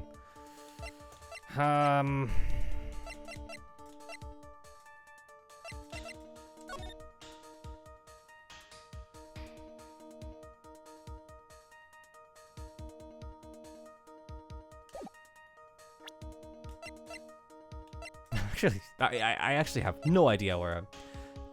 Is it with the clipping? Maybe it's the clipping? What? How does... Okay, Phoenix, explain away, okay? Wait, just show me one thing beforehand, actually. Just show me one thing beforehand. No, that's not it. Okay, fine. Take a look at this newspaper clipping. It contains a picture of the Deer of Emanon, the stolen jewel. What about it? The problem is this jewel's color. You mother... Are you for real? The mask stole a bunch of things. Hold on, I'm not much for discussing color myself. You don't like the color theory? You don't like having you don't like hospitals having red, you know, paint on the floor to create a sense of like warmth and welcoming and friendly environment? Okay. According to the clipping, the color of the stolen jewel was blue. However, in the blackmail letter, a totally different jewel is mentioned. I'll take that red diamond you received the other day. Red? Which means the red diamond described in the blackmail letter is not the Deer Evan and the Masty Mask stole at all. Objection! And your point is, Mr. Wright. So you are trying to say that this blackmail letter was intended for someone else. That's what you're trying to say, right, Wright? That's what you're trying to say, right, Mr. Wright? Well, that's what you're trying to say, right, Nick? Yes. Slams desk harder. This hoop Campbell was actually blackmailing. Finally, fucking Jesus Christ. Naturally, it was you, Detective Atme. Meh. Yes, some sort of basis for that claim. You have been personally involved in every single Masty Mask case, and in the last case, you recovered what was stolen, and received a jewel as your reward. I forgot about that. A jewel. Probably the one wrapped conspicuously around your finger. That red diamond ring. Nice, the diamond referred to in the letter, which means that the game below wrote a letter in order to blackmail you. Order in the court. Order, I say. It's like, what, 15 already? His mask is also flickering. I didn't notice that before. When he's stressed out, it starts to like steam up and... Okay, that's actually kind of cool. It seems you have gone too far with your childish pranks, Mr. Wright. Uh-oh, I don't like the way he said that. I'm Bullet blackmailing Luke at me. Are you for real? Yes, I am. Nick, come on, stand up to him! Oh god. And answer me this. The blackmail letter contains the following passage. If you don't want your identity revealed to the world, which it certainly does. Sips coffee. Kane Bullard threatened to make Luke at me's identity public knowledge. An identity he wanted to keep a secret. Just what was that identity? Atme killed Campbell because he was afraid of his secret becoming known. What was his identity he wanted to keep secret? That's what it all comes down to, Nick. The identity that Luke at me wanted to desperately keep secret was his identity as... A blackmailer. Luke at me was a blackmailer. Objection! Hey now, isn't that a little different than what you've been saying? You said that Kane Bullard was the one blackmailing Luke at me. Are you saying that Atme was blackmailing someone else on top of that? You have to admit that does sound a little odd. It's not odd. It's only the thing that makes any sense. Kane Bullard was blackmailing Luke at me. But Ron Delight was also being blackmailed by a certain someone. So, did you start receiving blackmail letters after this incident? Yes, just a few days after the Tira Menon heist. After I started getting the plans in the mail, I received plans from some very kind person. Incredible detailed plans. Little plunge? In which case, that would mean Ron Delight was actually Master Mask. That's what we are claiming. Someone else came up with the plans and had Mr. Delight steal his targets for him. And that someone was none other than Look At Me. Shh! Silence! Good enough now? Now I see, it's all becoming clear. What is it? When you were in grade school, you received the same report card every year. Careless with the tendency to jump to conclusions. Am I wrong? How did you... I can't believe that's real. You said Look At Me, was blackmailing Ron Delight. In which case I would naturally know all about his relation to Masty Mask. Well, yes. Ron Delight was started receiving plans from his second crime onward, correct? Which means I learned of his identity when he committed the first crime. Good point. You certainly couldn't have blackmailed him otherwise. In that case, let's see some hot, bitter evidence. During the first crime, how did Look At Me know that Ron Delight was Masty Mask? Well, to be honest, like this seems really simple. Like, Ron was literally the only one at the fucking scene. He was a security guard. Okay, I don't remember details too well because once again, it's been a few days. And my memory's just like that. But he,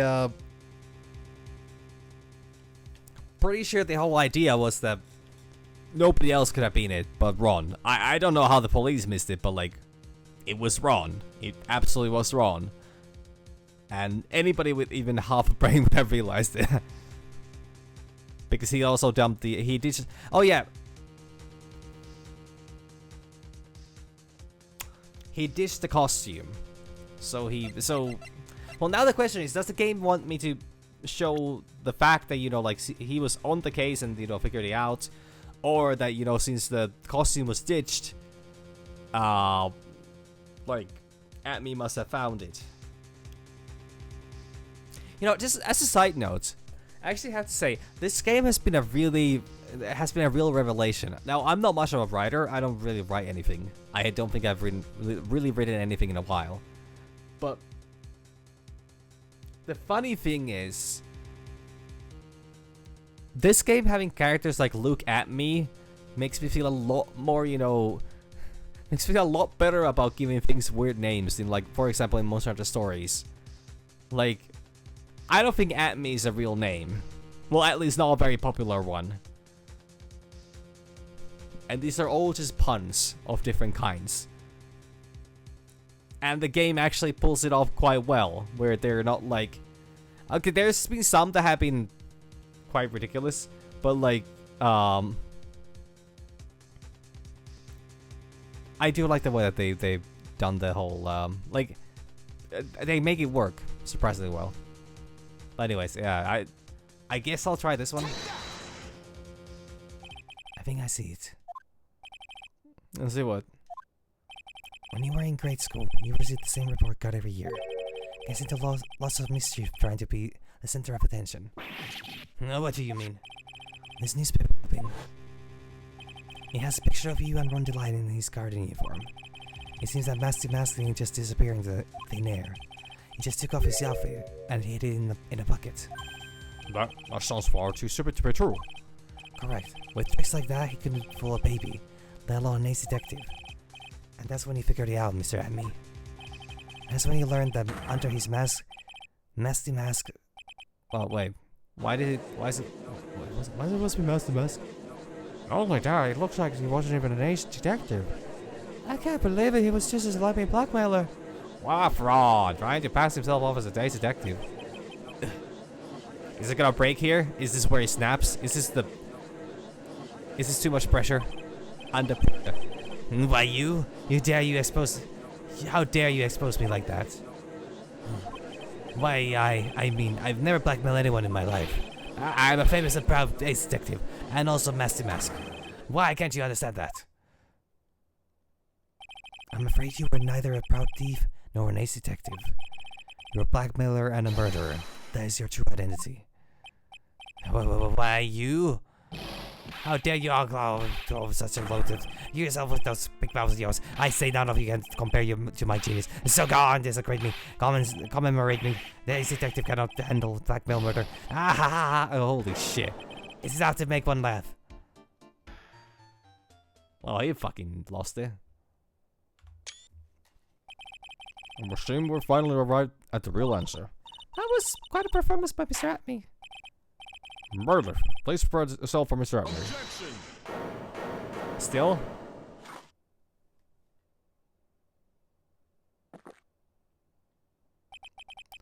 The hammer that strikes too fast has no time to aim.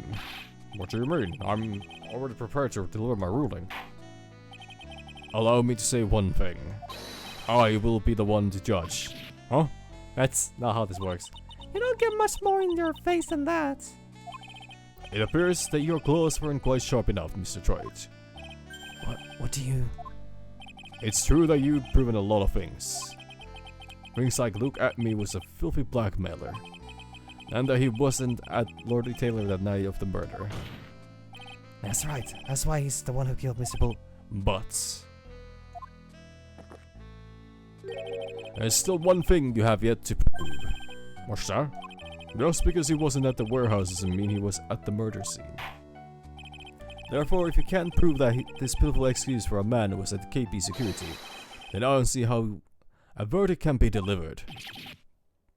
No way. Order in court. Well, Mr. Wright? This is it. This is the final round. Got to prove that Atme was at Buller's office on that night. But can you really prove that? That's long enough. Mr. Wright, I want to hear your answer.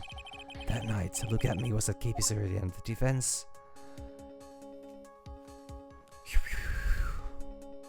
Well, okay. Approaches to prove it by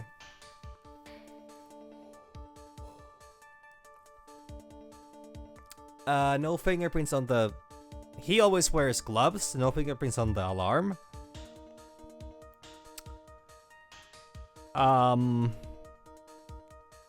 He would have known about the meeting because he would have arranged it. Well, actually, yeah, we proved that he was the target of the letter. Well, we already can't do that. So that means that he must have come to the meeting. Well, it doesn't mean that he must have, but would have. Can't prove it. Defense can prove it. With evidence. Are you sure? Oh, don't you worry. I'll watch over you as you break down and fall to pieces. Very well then. Let's see this proof. Prove that Luke Atme was at KP Security that night. Ah, shit. Ah, fuck. Ah, shit. Oh, damn. Oh, no.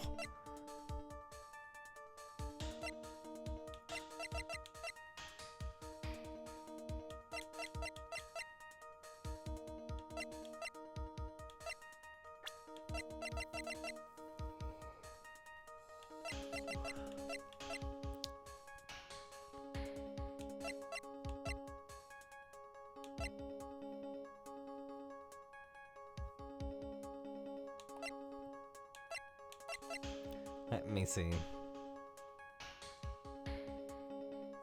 Honestly, shouldn't there have been like security footage of this? Of him arriving at the scene as well? Shit, I don't think any of these actually function.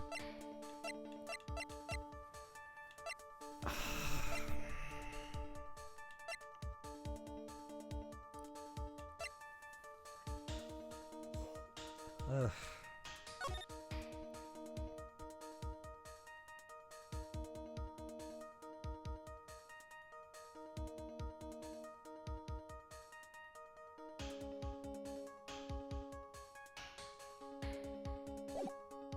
We've already been through that one.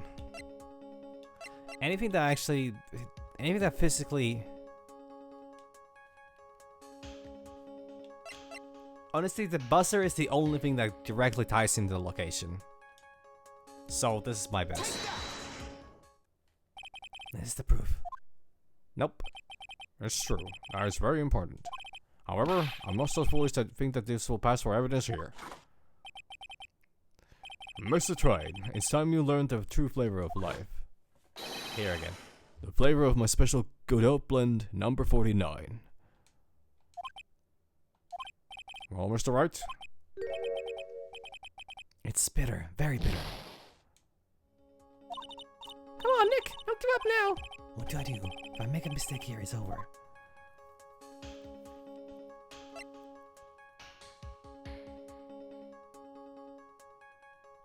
I don't think they have hard proof that he's there, or he was there. I for the life of me cannot figure out a single thing that would directly bind him to the location. Because the security wasn't functional, and the nobody could prove him there.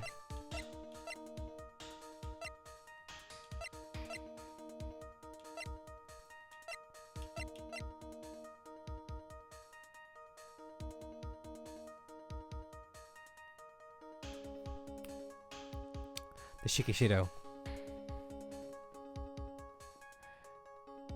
He was... If everything played out the way as intended, he would have been at the he would have been at the in the basement warehouse before going to the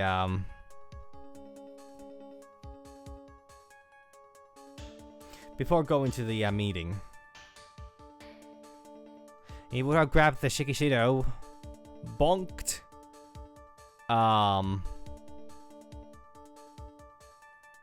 bonked Ron over the head with it, and then taking it back there. So yes, this is my answer.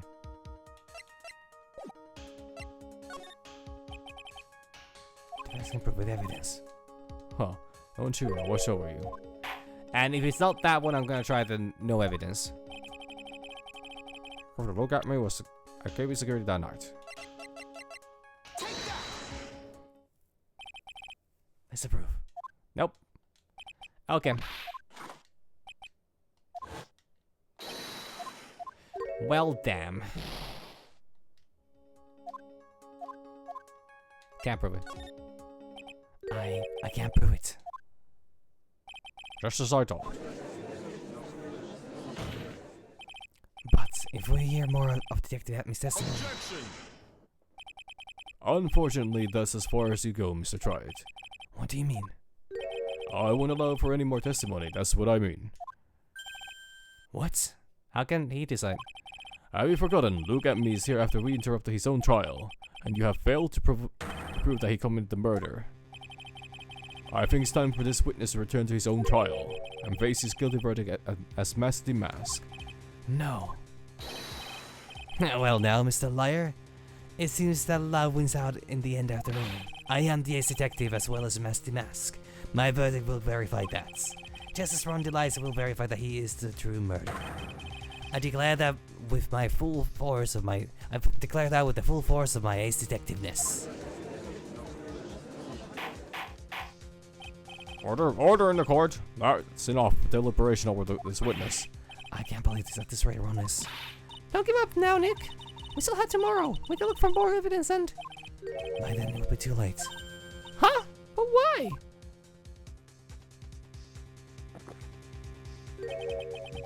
Double jeopardy. One of the basic rules of any court of law. Double jeopardy? Should a defendant be tried and found innocent in court, the defendant cannot be tried again for the same crime. It's a fundamental rule of all courts, and it applies to this witness as much as it applies to anyone else. Mr. Atmy will be found guilty in a matter of minutes. Guilty as Master Mask, which means he will be innocent as far as the murder of Kane Bullet is concerned. No way! The fact that you were unable to prove Mr. Atmy's guilt of that crime here means that he will never again be tried as Kane Bullet's murderer.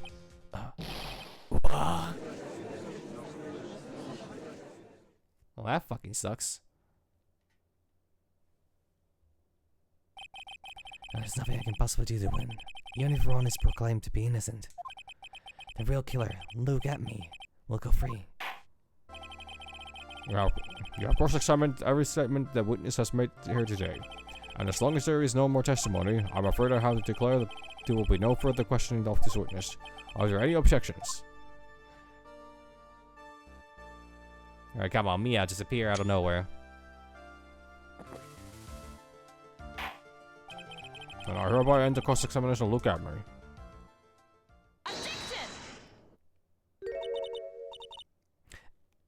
I think I see it. Your Honor, when you were a child, this is what was on your report card every year. Has poor hearing, and often makes mistakes as a result. How did you? Phoenix, raise your head up high. Have you forgotten what I used to tell you? A lawyer is someone who smiles no matter how bad it gets. That voice. No way. And here again. Long time no see, Phoenix. Mia! It's a true Korean javelin technique. I know that's really Maya who's standing before me. But right now she's my mentor, Mia Fey. Now, let's do this. There's nothing more we can do, Mia. Will any more testimony I can't cross-examine? Not yet, that testimony's not over yet. What do you mean? Your Honor, just now you said something very interesting. You have cross-examined every statement the witness has made here today. Yes, that's true, but... Unfortunately, Your Honor, you're forgetting something. Earlier, after the last cross-examination, this witness made a number of remarks. Well now, Sir Lawyer, it seems that love wins out in the end after all. I am the ace detective as well as Masty Mask. My verdict will verify that. Just as Ron Lights will verify that he's true murderer. I declare that with the full force of my ace detectiveness. Yes, but... These comments appear to have no importance whatsoever. Very well, then we shall prove their importance via cross-examination. At any rate, as long as the witness has made these remarks, we, the defense, assert our right to question them. Is that alright with you, prosecutor? Gono has not seen this before. Is something the matter, Mr. Gono? Okay.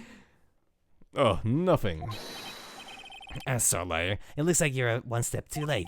If you think such a falsehood will do anything to me, look at... Let's hear it. Huh? It's true that the witness made some remarks. So then, let's hear this last bit of cross-examination. Mr. Goddard, what are you... Very well then, Mr. Look at me. I'm going to allow the defense to cross-examine your earlier remarks. I would like to hear why you declared the defendant to be a true murderer. So please, give us one last bit of testimony. Phoenix, this is it. This is our absolute last chance. Yes, Chief. Witness testimony, the last testimony. The last testimony. Indeed, it is true that I was not a lordly tailor. I had to leave to see about another vitally important job request. I had known about the date beforehand, so I had this photograph edit. My brilliant deduction was that what informed me that the true culprit was Ron Delight. And thanks to the keycard and wallet, it was abundantly clear that he was there. I was also able to make a deduction from the buzzer, which is only sounded once. The button did not have any fingerprints on it. Why? The victim would have left prints if he sounded it, which means the killer sounded it. And the Delight was wearing his Masty Mask outfit, which is why he left no prints. And the blackmail letter, the victim likely just mistook the color of the jewel. Zwari. Therefore, all the evidence points to that poor boy. He's just a poor boy from a poor family. This doesn't actually seems to hold up pretty well. Witness' earlier remarks do not appear to have been hastily prepared. All of these points have been explained and none of them seem to contradict anything. But of course. But how did you know about the emergency buzzer? The police investigation documents went directly through me. And I always look over all the documents. It's elementary, Sir Lawyer. I'm going to make even more trouble for us now, Sir Lawyer. I will not allow any of your usual shenanigans, Mr. Wright. Yes, Your Honor. We cannot postpone Luke at me's trial any longer. This is your last chance. Hang on a sec, Just one chance? Oh, it seems that the party's about to begin. Well, Phoenix, there isn't any evidence that contradicts with that testimony. So it would seem. What do you mean, so it would seem? Listen, Phoenix, pointing out contradictions doesn't always mean you have to present evidence, does it? At any rate, this is our last chance. If you can't point out a case-breaking contradiction, you lose. That's all there is to it. Cup number 17, the last cup. It seems that the time has come to put an end to this trial. I had to find a fatal contradiction in this testimony, and I need to point it out without presenting evidence. Which means all I can do is find the contradiction remark and press it. Remember, you only get one chance. Oh, great. Very well then, Mr. Wright. Please begin your final cross-examination. Holy shit. One shot. Well, let me just save here. This is apparently anyways goes down, it's down the wire no matter what I do here. I might as well, you know. I'm not gonna get it right in the first try. Attorney Taylor, nothing wrong about that one. Vitally important job request.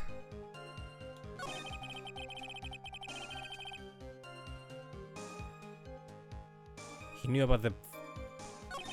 That's insane, actually. That, if nothing else sticks out that badly, that's gonna be the photograph. Like, how the fuck do you do that? Like, oh yeah, I know that they're gonna... I'm just gonna fake a fucking photo. What? Trickle was around the light. Finally clear that he was there. Deduction from the buzzer, which only sounded once. Why?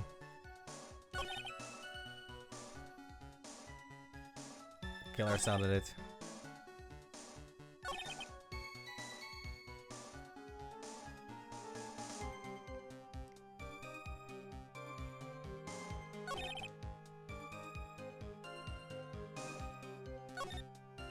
This is the biggest contradiction. This absolutely, like, the photo thing is fucking dumb. Like, if it's not this, it has to be the photo. And if it's not the photo, then I have no fucking idea what the fuck they're doing. Because you cannot just go around, like, you cannot claim to be an ace detective and just, you know, falsify fucking evidence and be like, oh yeah, I knew that the guy was gonna be stealing this, so I, you know, I faked the picture. That raises a lot of fucking questions. But this one, there is no way that the guy would mistake the color of the jewel. Not only did the guy do extensive research, had a picture of the jewel, knew the value of it, had the article about the, well, most likely saw the article about it. There is simply zero fucking shots. Meaning that it has to, like, meaning that the letter must have been towards him. I also like that it's not even blinking as to like how many things I could possibly fuck up here. It's just that if I fail, it's over. But the question here is him getting caught out on this one bad enough where it would actually prove that he's guilty? Like, it is a contradiction. It certainly is a contradiction. But is it bad enough where he would falter? Because there's nothing wrong about this one. Funnily enough, this is completely accurate. So, while this has a chance to actually be the answer as well, because the killer did actually sound the buzzer. Yeah, we know that, because he is also wearing gloves all the time. Only sounded once. He was there. We could question that one, but...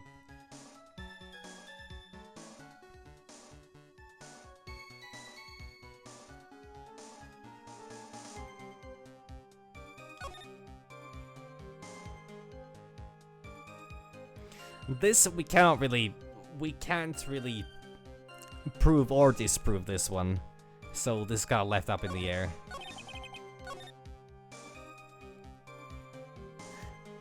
this is a wild thing for, like, he was occasionally, because, okay, I need to take this as, this is him giving the final conclusive testimony about the situation. So based previous things he has said have no merit anymore.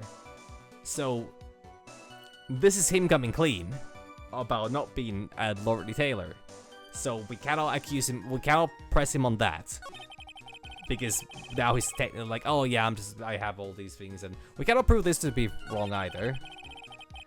This one, well, I guess by just figuring out how does, you know, by just knowing how Mask Demask operates, like, you could make a reasonable assumption. It's still dumb. This is still dumb, and if I guess wrong and I fail, this is my next guess, because like, fucking nothing about this makes sense. Except for the fact that he's a cocky bastard. So, like, that's fair enough. Cannot disprove this either, really. Because he was there.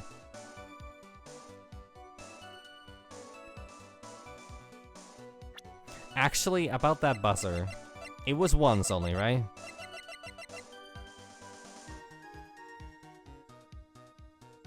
Yeah, it's not only once. These are all informations that are part of the case, so he knows these. It's also not inaccurate. That's also accurate.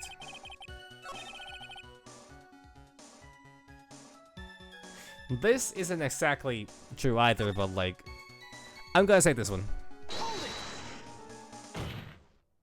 Mr. Atney, about this last remark. Objection! No? You still don't get it, do you, Wright? This isn't the time to be pressing the witness on every little statement. What? I said this before. There's still one thing you haven't proven. That this scum was in King Buller's office that night. And now, it's time for me to drink my last cup. Mr. Wright, I will hold you to... Okay. That's enough. There's no reason to further prolong this trial. Are you... Well, now, don't we actually have a lot of reasons to...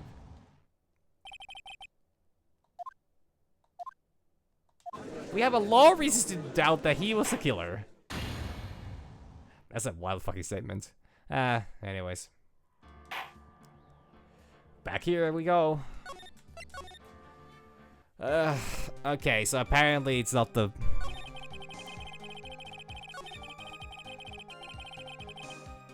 So, it's not about contradiction either. It's specifically something that ties him to the, that ties him to the location.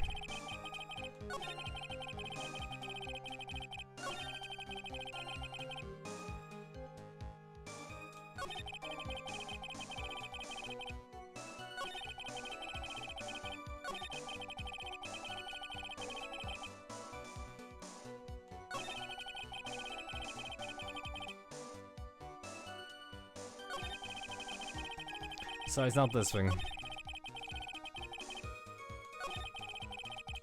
It's not that either.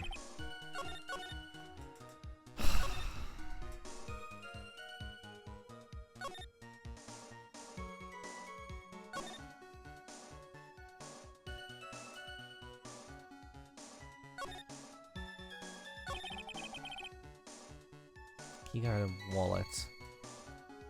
Well, that would have also been in the report.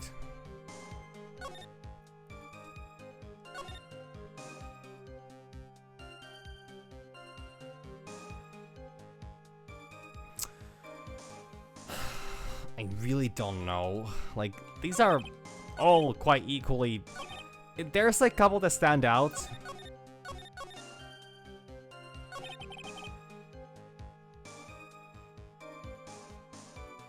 Like, they all stand out quite well. To some degree, at least. Well, not all of them.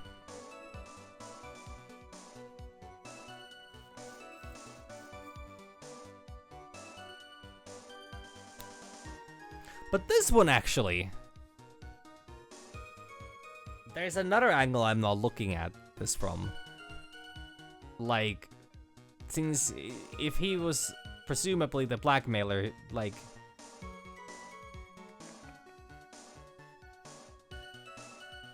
Yeah, okay. This is once again, I'm going back to my original reasoning. This is such a fucking dumb statement. There is nothing in this world that justifies this. Objection. I'm not even allowed to load the save here.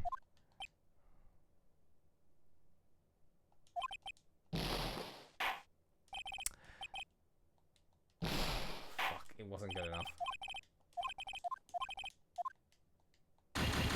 You fucking kidding me?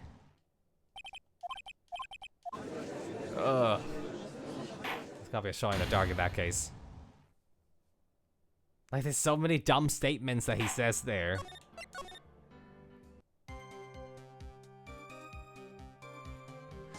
Like, pressing this, does this do anything? No, it has to be something about the office then. It has to be about the office. So, the game wants me to press this one, where Phoenix gets to have the, really, you know, cool and super, you know, dope way of like phrasing like, Mr. Amy, you're completely correct about that. The killer really was the one who sounded the buzzer. And the killer being you, or something like that. Except that with his voice, his dumbass voice. Nope. Objection.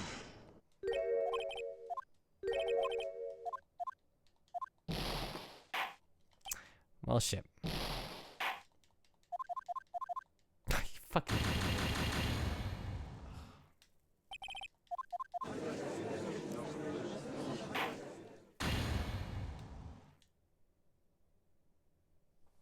Well, this is truly exciting. Okay.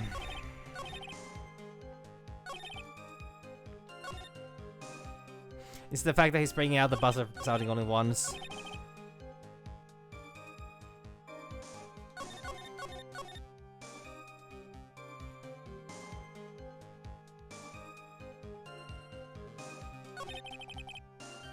It's one of these. At this point, I don't really have anything. Objection. Yeah, I have nothing better to work on here. This is just fucking... This is literally just a shot in the dark. I'm not sure what I'm missing here. I'm not allowed to show evidence. I'm not allowed to, you know, like, fish out for extra information. It just... I just need to get it right. Well, let me do one thing here. Cross-examination is the only chance I have of him. Somewhere there's a huge contradiction and I've got to find it. As far as I can see, there is no evidence that contradicts his testimony. All you gotta do is press him, and you only get one shot. Yeah, I mean, personally... Did I try this one already? Because this seems really difficult to prove. This was the... Like, the color thing and this thing are two really major... or like inaccuracies. Straight up inaccuracies, not even contradictions, they're just inaccuracies. This is the probably next in line, because we haven't heard much about this really. Objection. And we're not gonna hear more about it. Really.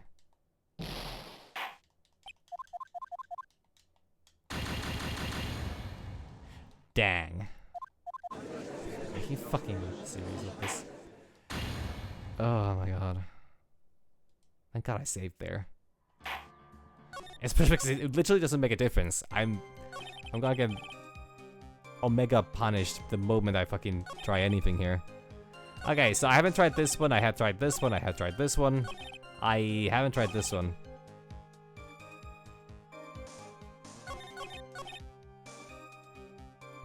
I tried this one. I tried this one.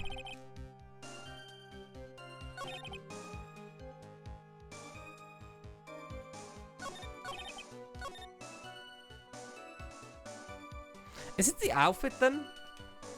Like, where do we get the outfit from? Like, surely... Like, if the light had... If Ron had the mask outfit, then how the fuck is there evidence of a... how the fuck is there somebody with a... with the mask outfit entering the fucking... Like... This is another pretty good, you know... thing to press. And no, this one is also wrong. No, this is right. Oh my god. I'm afraid you're still the one who doesn't get it, Mr. Godot. What? Mr. Atme, it seems that you have finally admitted that you were in the CEO's office on the night of the murder. How can you say that? Let's review your testimony, shall we, Mr. Atme? The bond did not have any fingerprints on it. Why? Mr. July was wearing his mask outfit, is that correct? Indeed, that's what I said. My deductions are absolutely foolproof. More like your deductions prove that you're a fool. I'm sorry. Whatever do you mean? For some reason, I'm starting to get really thirsty. He's trying to fight it. The urge just to summon that, to materialize another cup of coffee into his hand. When exactly did we learn the fact that Ron Delight was dressed as Mask the Mask when he went to the scene of the crime? That was, Oh, fuck. Okay, this was... It would have been a nice thing to play... Oh, God. I really should have played this back to back. Oh, my God. Because I thought that was something that was already established earlier. No, but we have... Oh, my God. I completely forgot about the order of things. Well, yeah, no, actually, but like... Yeah, fair enough. I think this was a quite simple mistake to make, honestly. It was just a few hours ago. Back when my sixth cop was looking at me with a gold stare. Huh, did I forget to mention it before? I'm sorry, I just never had a chance to mention it up until now. That's right, the defendant had yet to tell anyone else this fact before this morning. Therefore, the only people who should know this are those who have been watching this trial. Yeah. Do you understand now, Detective Atme? There's no way that you should have known about that. You were in the next courtroom being tried as Mask the Mask. So then enlighten us, just how did you know about that piece of information? Oh, well. Come on, this detective must have known about it. He probably had plenty of chances to find out beforehand. Slams desk. And it's those chances that I want to discuss next. That night, Mr. Delay was wearing his Mask the Mask outfit. There's one and only one way. Would Detective Atme to have found that out? One word? One way you say. Please recall, if you will, Mr. Delay's testimony. When I entered the office, there was a suspicious shadow there. For a second, my client witnessed a real killer. Objection! But Mr. Delight never saw his attacker, so there's no way to tell whether or not the real killer was Luke Atme. It's with that statement that I'll turn this case on its head. Just what are you implying? Mr. Delight saw the real killer, correct? Now if you turn that statement around, it stands to reason that the real killer had also seen Ron Delight. Impossible.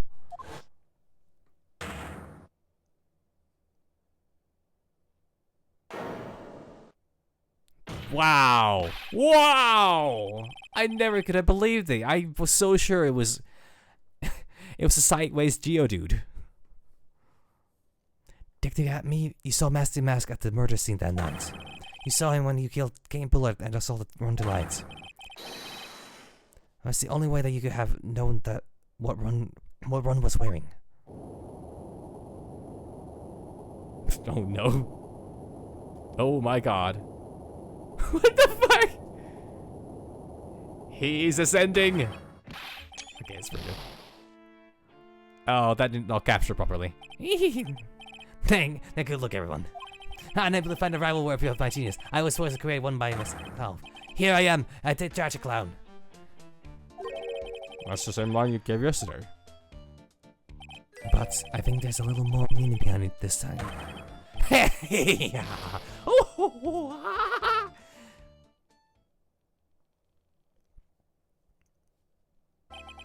awfully complicated incident. Campbell was blackmailing Luke at me, who was in turn blackmailing Ron Delight. And upon killing his blackmailer, Luke at me tried to frame Ron Delight. Man, this really is the fucking blackmailing conga line. He then claimed to be guilty of massive mask in order to escape his true crime. And that end, he came up with his plan. To use the double jeopardy rule, making his alibi. At any rate, it would seem we finally found the truth. Excuse me. It came purposely close to besmirching the record of an innocent young man. Besmirching him with the title of murderer. Don't ignore me. Oh, I didn't realize you were there. Why wouldn't he be? About the verdict. I know, you never committed any murder. That's right, I'm so glad you understand that, but I really am Master Mask. Huh? So, thanks to that trial yesterday, I'm innocent now, right? What was it that you said? Double jeopardy? Now that you mention it, I've been careless. Careless? What do you think, Mia? As the defendant says, the rule of double jeopardy is absolute. Defendant can never be tried twice for a crime in which he was once found innocent. Then Master Mask is really innocent? It would seem so. For now. For now? Now then, the court finds the defendant not guilty of murder. And we can't find him guilty for anything else either. He gets scot-free of stealing hundreds of thousands of dollars worth of jewelry and stuff. Boy, this is really lucky. Wait, this is so good after all. You see, the thing is, I still am Master Mask after all. October 14th, 3:35 p.m. District Court Defendant Lobby. Number 4. You did it, Phoenix. Thanks, Mia. It's been a long time, hasn't it? Yeah, it's because Maya doesn't call on me much these days. Oh? I'm just joking, Phoenix. Don't take everything so seriously. But on the other hand, Maya, she seems kind of torn these days. You mean about becoming the master of the Caroline school? Becoming the master means saying goodbye to our mother. Misty Faye, right? Watch over her, will you, Phoenix? Of course. Well then, see you around. Oh. Mia. Mr. Wright. I don't know what to say. Congratulations, Mr. Delight. Thank you so much. No, wait. Fuck you, you fucking idiot. It's not what I want to yell. Nothing really matters anymore, though. Now that all of this has happened. Come on, just be happy already. Maya. You've been cleared of the murder charges and got off as Master Mask to boot. But in exchange, I lost everything. Huh? What do you mean? Stealing security information from KP Security, becoming Master Mask. I did it all for one reason, for her. For women to be shopping.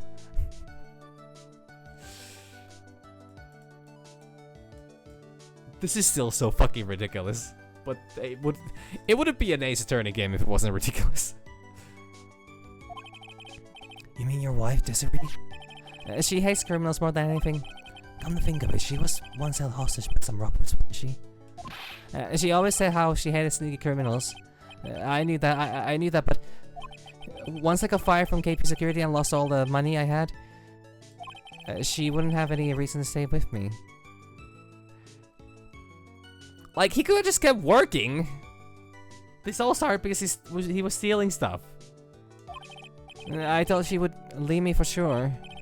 So, that's when it became Master Mask? Yes, but it's all over now. Puck and Pole can never be put back together. I hope me before I found out what Clue is. That's not true, right, Nick? Right. Really? Can we go back to the way things were? You'll be fine, and you can prove it. I can. I kinda wish you would check in with me. Wait. No, don't do this. I'm not fucking this up.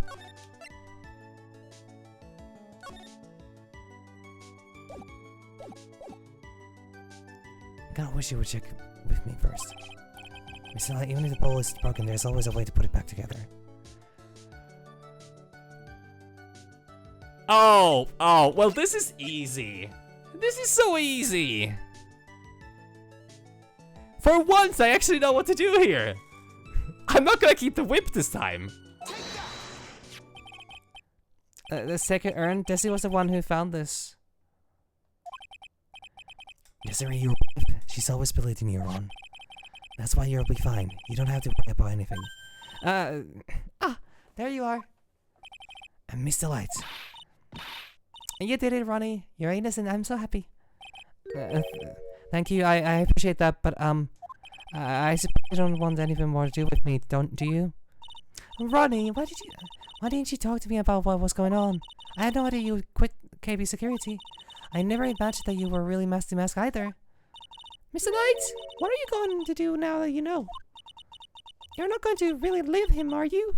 I mean, it's well within her rights. The guy lied about stealing company secrets, getting fired over it, not having a job, becoming a masked masked criminal,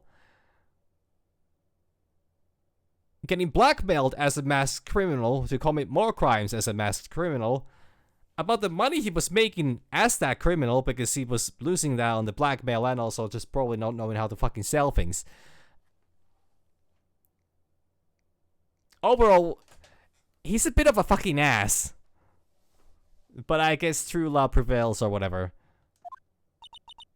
Come on, it's obvious, isn't it? How could I ever let a wonderful man like him get away? After all, my bike's really fast. So fast that there's no way he could ever get away. That is a very normal and healthy way of phrasing that. But didn't you say that you hated criminals? Huh? Oh, I only hate people who act all cowardly and sneaky. Like the detective. I see. My Ronnie went and declared his crimes before he committed them, like a man. Fuck! She's actually got a point! I just love a man who's so chivalrous. Chivalrous? I knew I was right about you. Every day I spend with you is filled with thrills and excitement. Desiree, you really do love Ron, don't you? Nicky boy? Yes. I'm really glad I asked you to defend my Ronnie. Thank you so much. I'll never forget what you've done for us. Oh, well, take care of yourself. You too, Nicky boy. I can feel my face going red. Mr. Nick, Mr. Maya, congratulations. Talk about bad timing. Mr. Nick, how could you with another man's wife in front of Mr. Mike? No. I'll never forgive you, never, ever. Just fucking punched him. Just fucking knocked him out. Just as this case came to a close, so to my consciousness. Oh, that's actually a really good way of phrasing that. Ron said a couple can never be put back together. But I know that's not true. I mean, just look. Here's a perfect example of one that was put back together even better than before. Actually, that's a wonderful screenshot and doesn't even spoil anything. Episode 2, The Stolen Turnabout, the end. Holy fuck. A brand new episode. What the hell is a... Okay.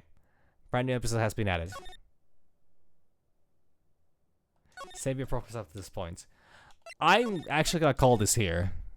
I know it's a little early. I could technically have time to do some monster hunting, but honestly, I'm also kind of starving.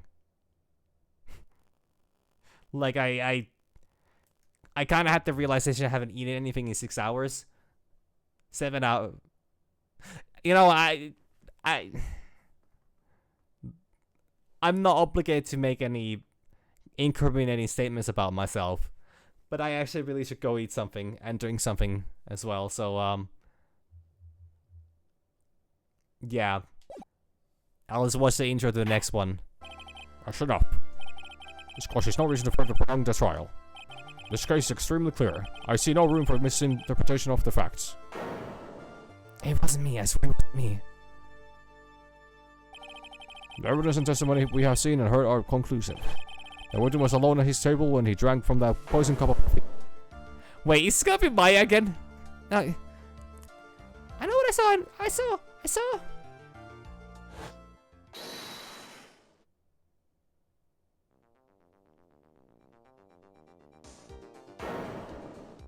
There's someone else there. A man. He's the real killer. Actually, I don't know if it's Maya or not. Phoenix, how could you?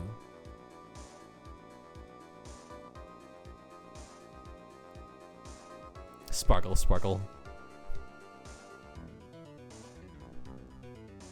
Why would anyone believe me? Man, he put glitter into his coffee. Nah. Oh well. I'd say that pretty much wraps up this case up, wouldn't you? Mr. Wright? The score finds the defendant guilty. This court is adjourned. Wow, I saw this a lot of times today. January 6th, 10:03 a.m. Wright and Co. Law Offices. Yeah, I'll go through that again.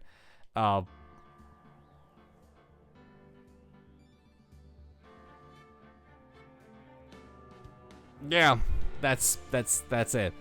Wow, that was a fucking case. That was actually really good. I like that.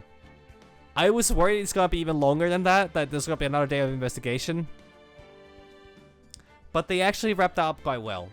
Some of the cases have been a little, how would I say, brief in how they, well, how they turn around. But this one, I would say this was actually pretty good. This was a very solid case. I liked it. And it was very different as well. Had a lot of characters. Well, like, Atme was actually kind of good. Atme was a really good villain, specifically. Just being a completely pompous asshole. But he really stuck to his, character, and he was just an absolute dick. And sometimes, like, it's so good having just, like, evil characters. They absolutely have a place, and, like, not every character needs a bunch of nuance to them. So, that was nice. And the whole, turnaround with a a very easy and straightforward larceny case turning around to be a murder case was also a really nice addition. I like this. This was good. But yeah, I'll start episode 3 tomorrow. It's probably gonna take me the rest of the week to finish that one up, I have a feeling. So, yeah. But hey, I mean, looking forward to that.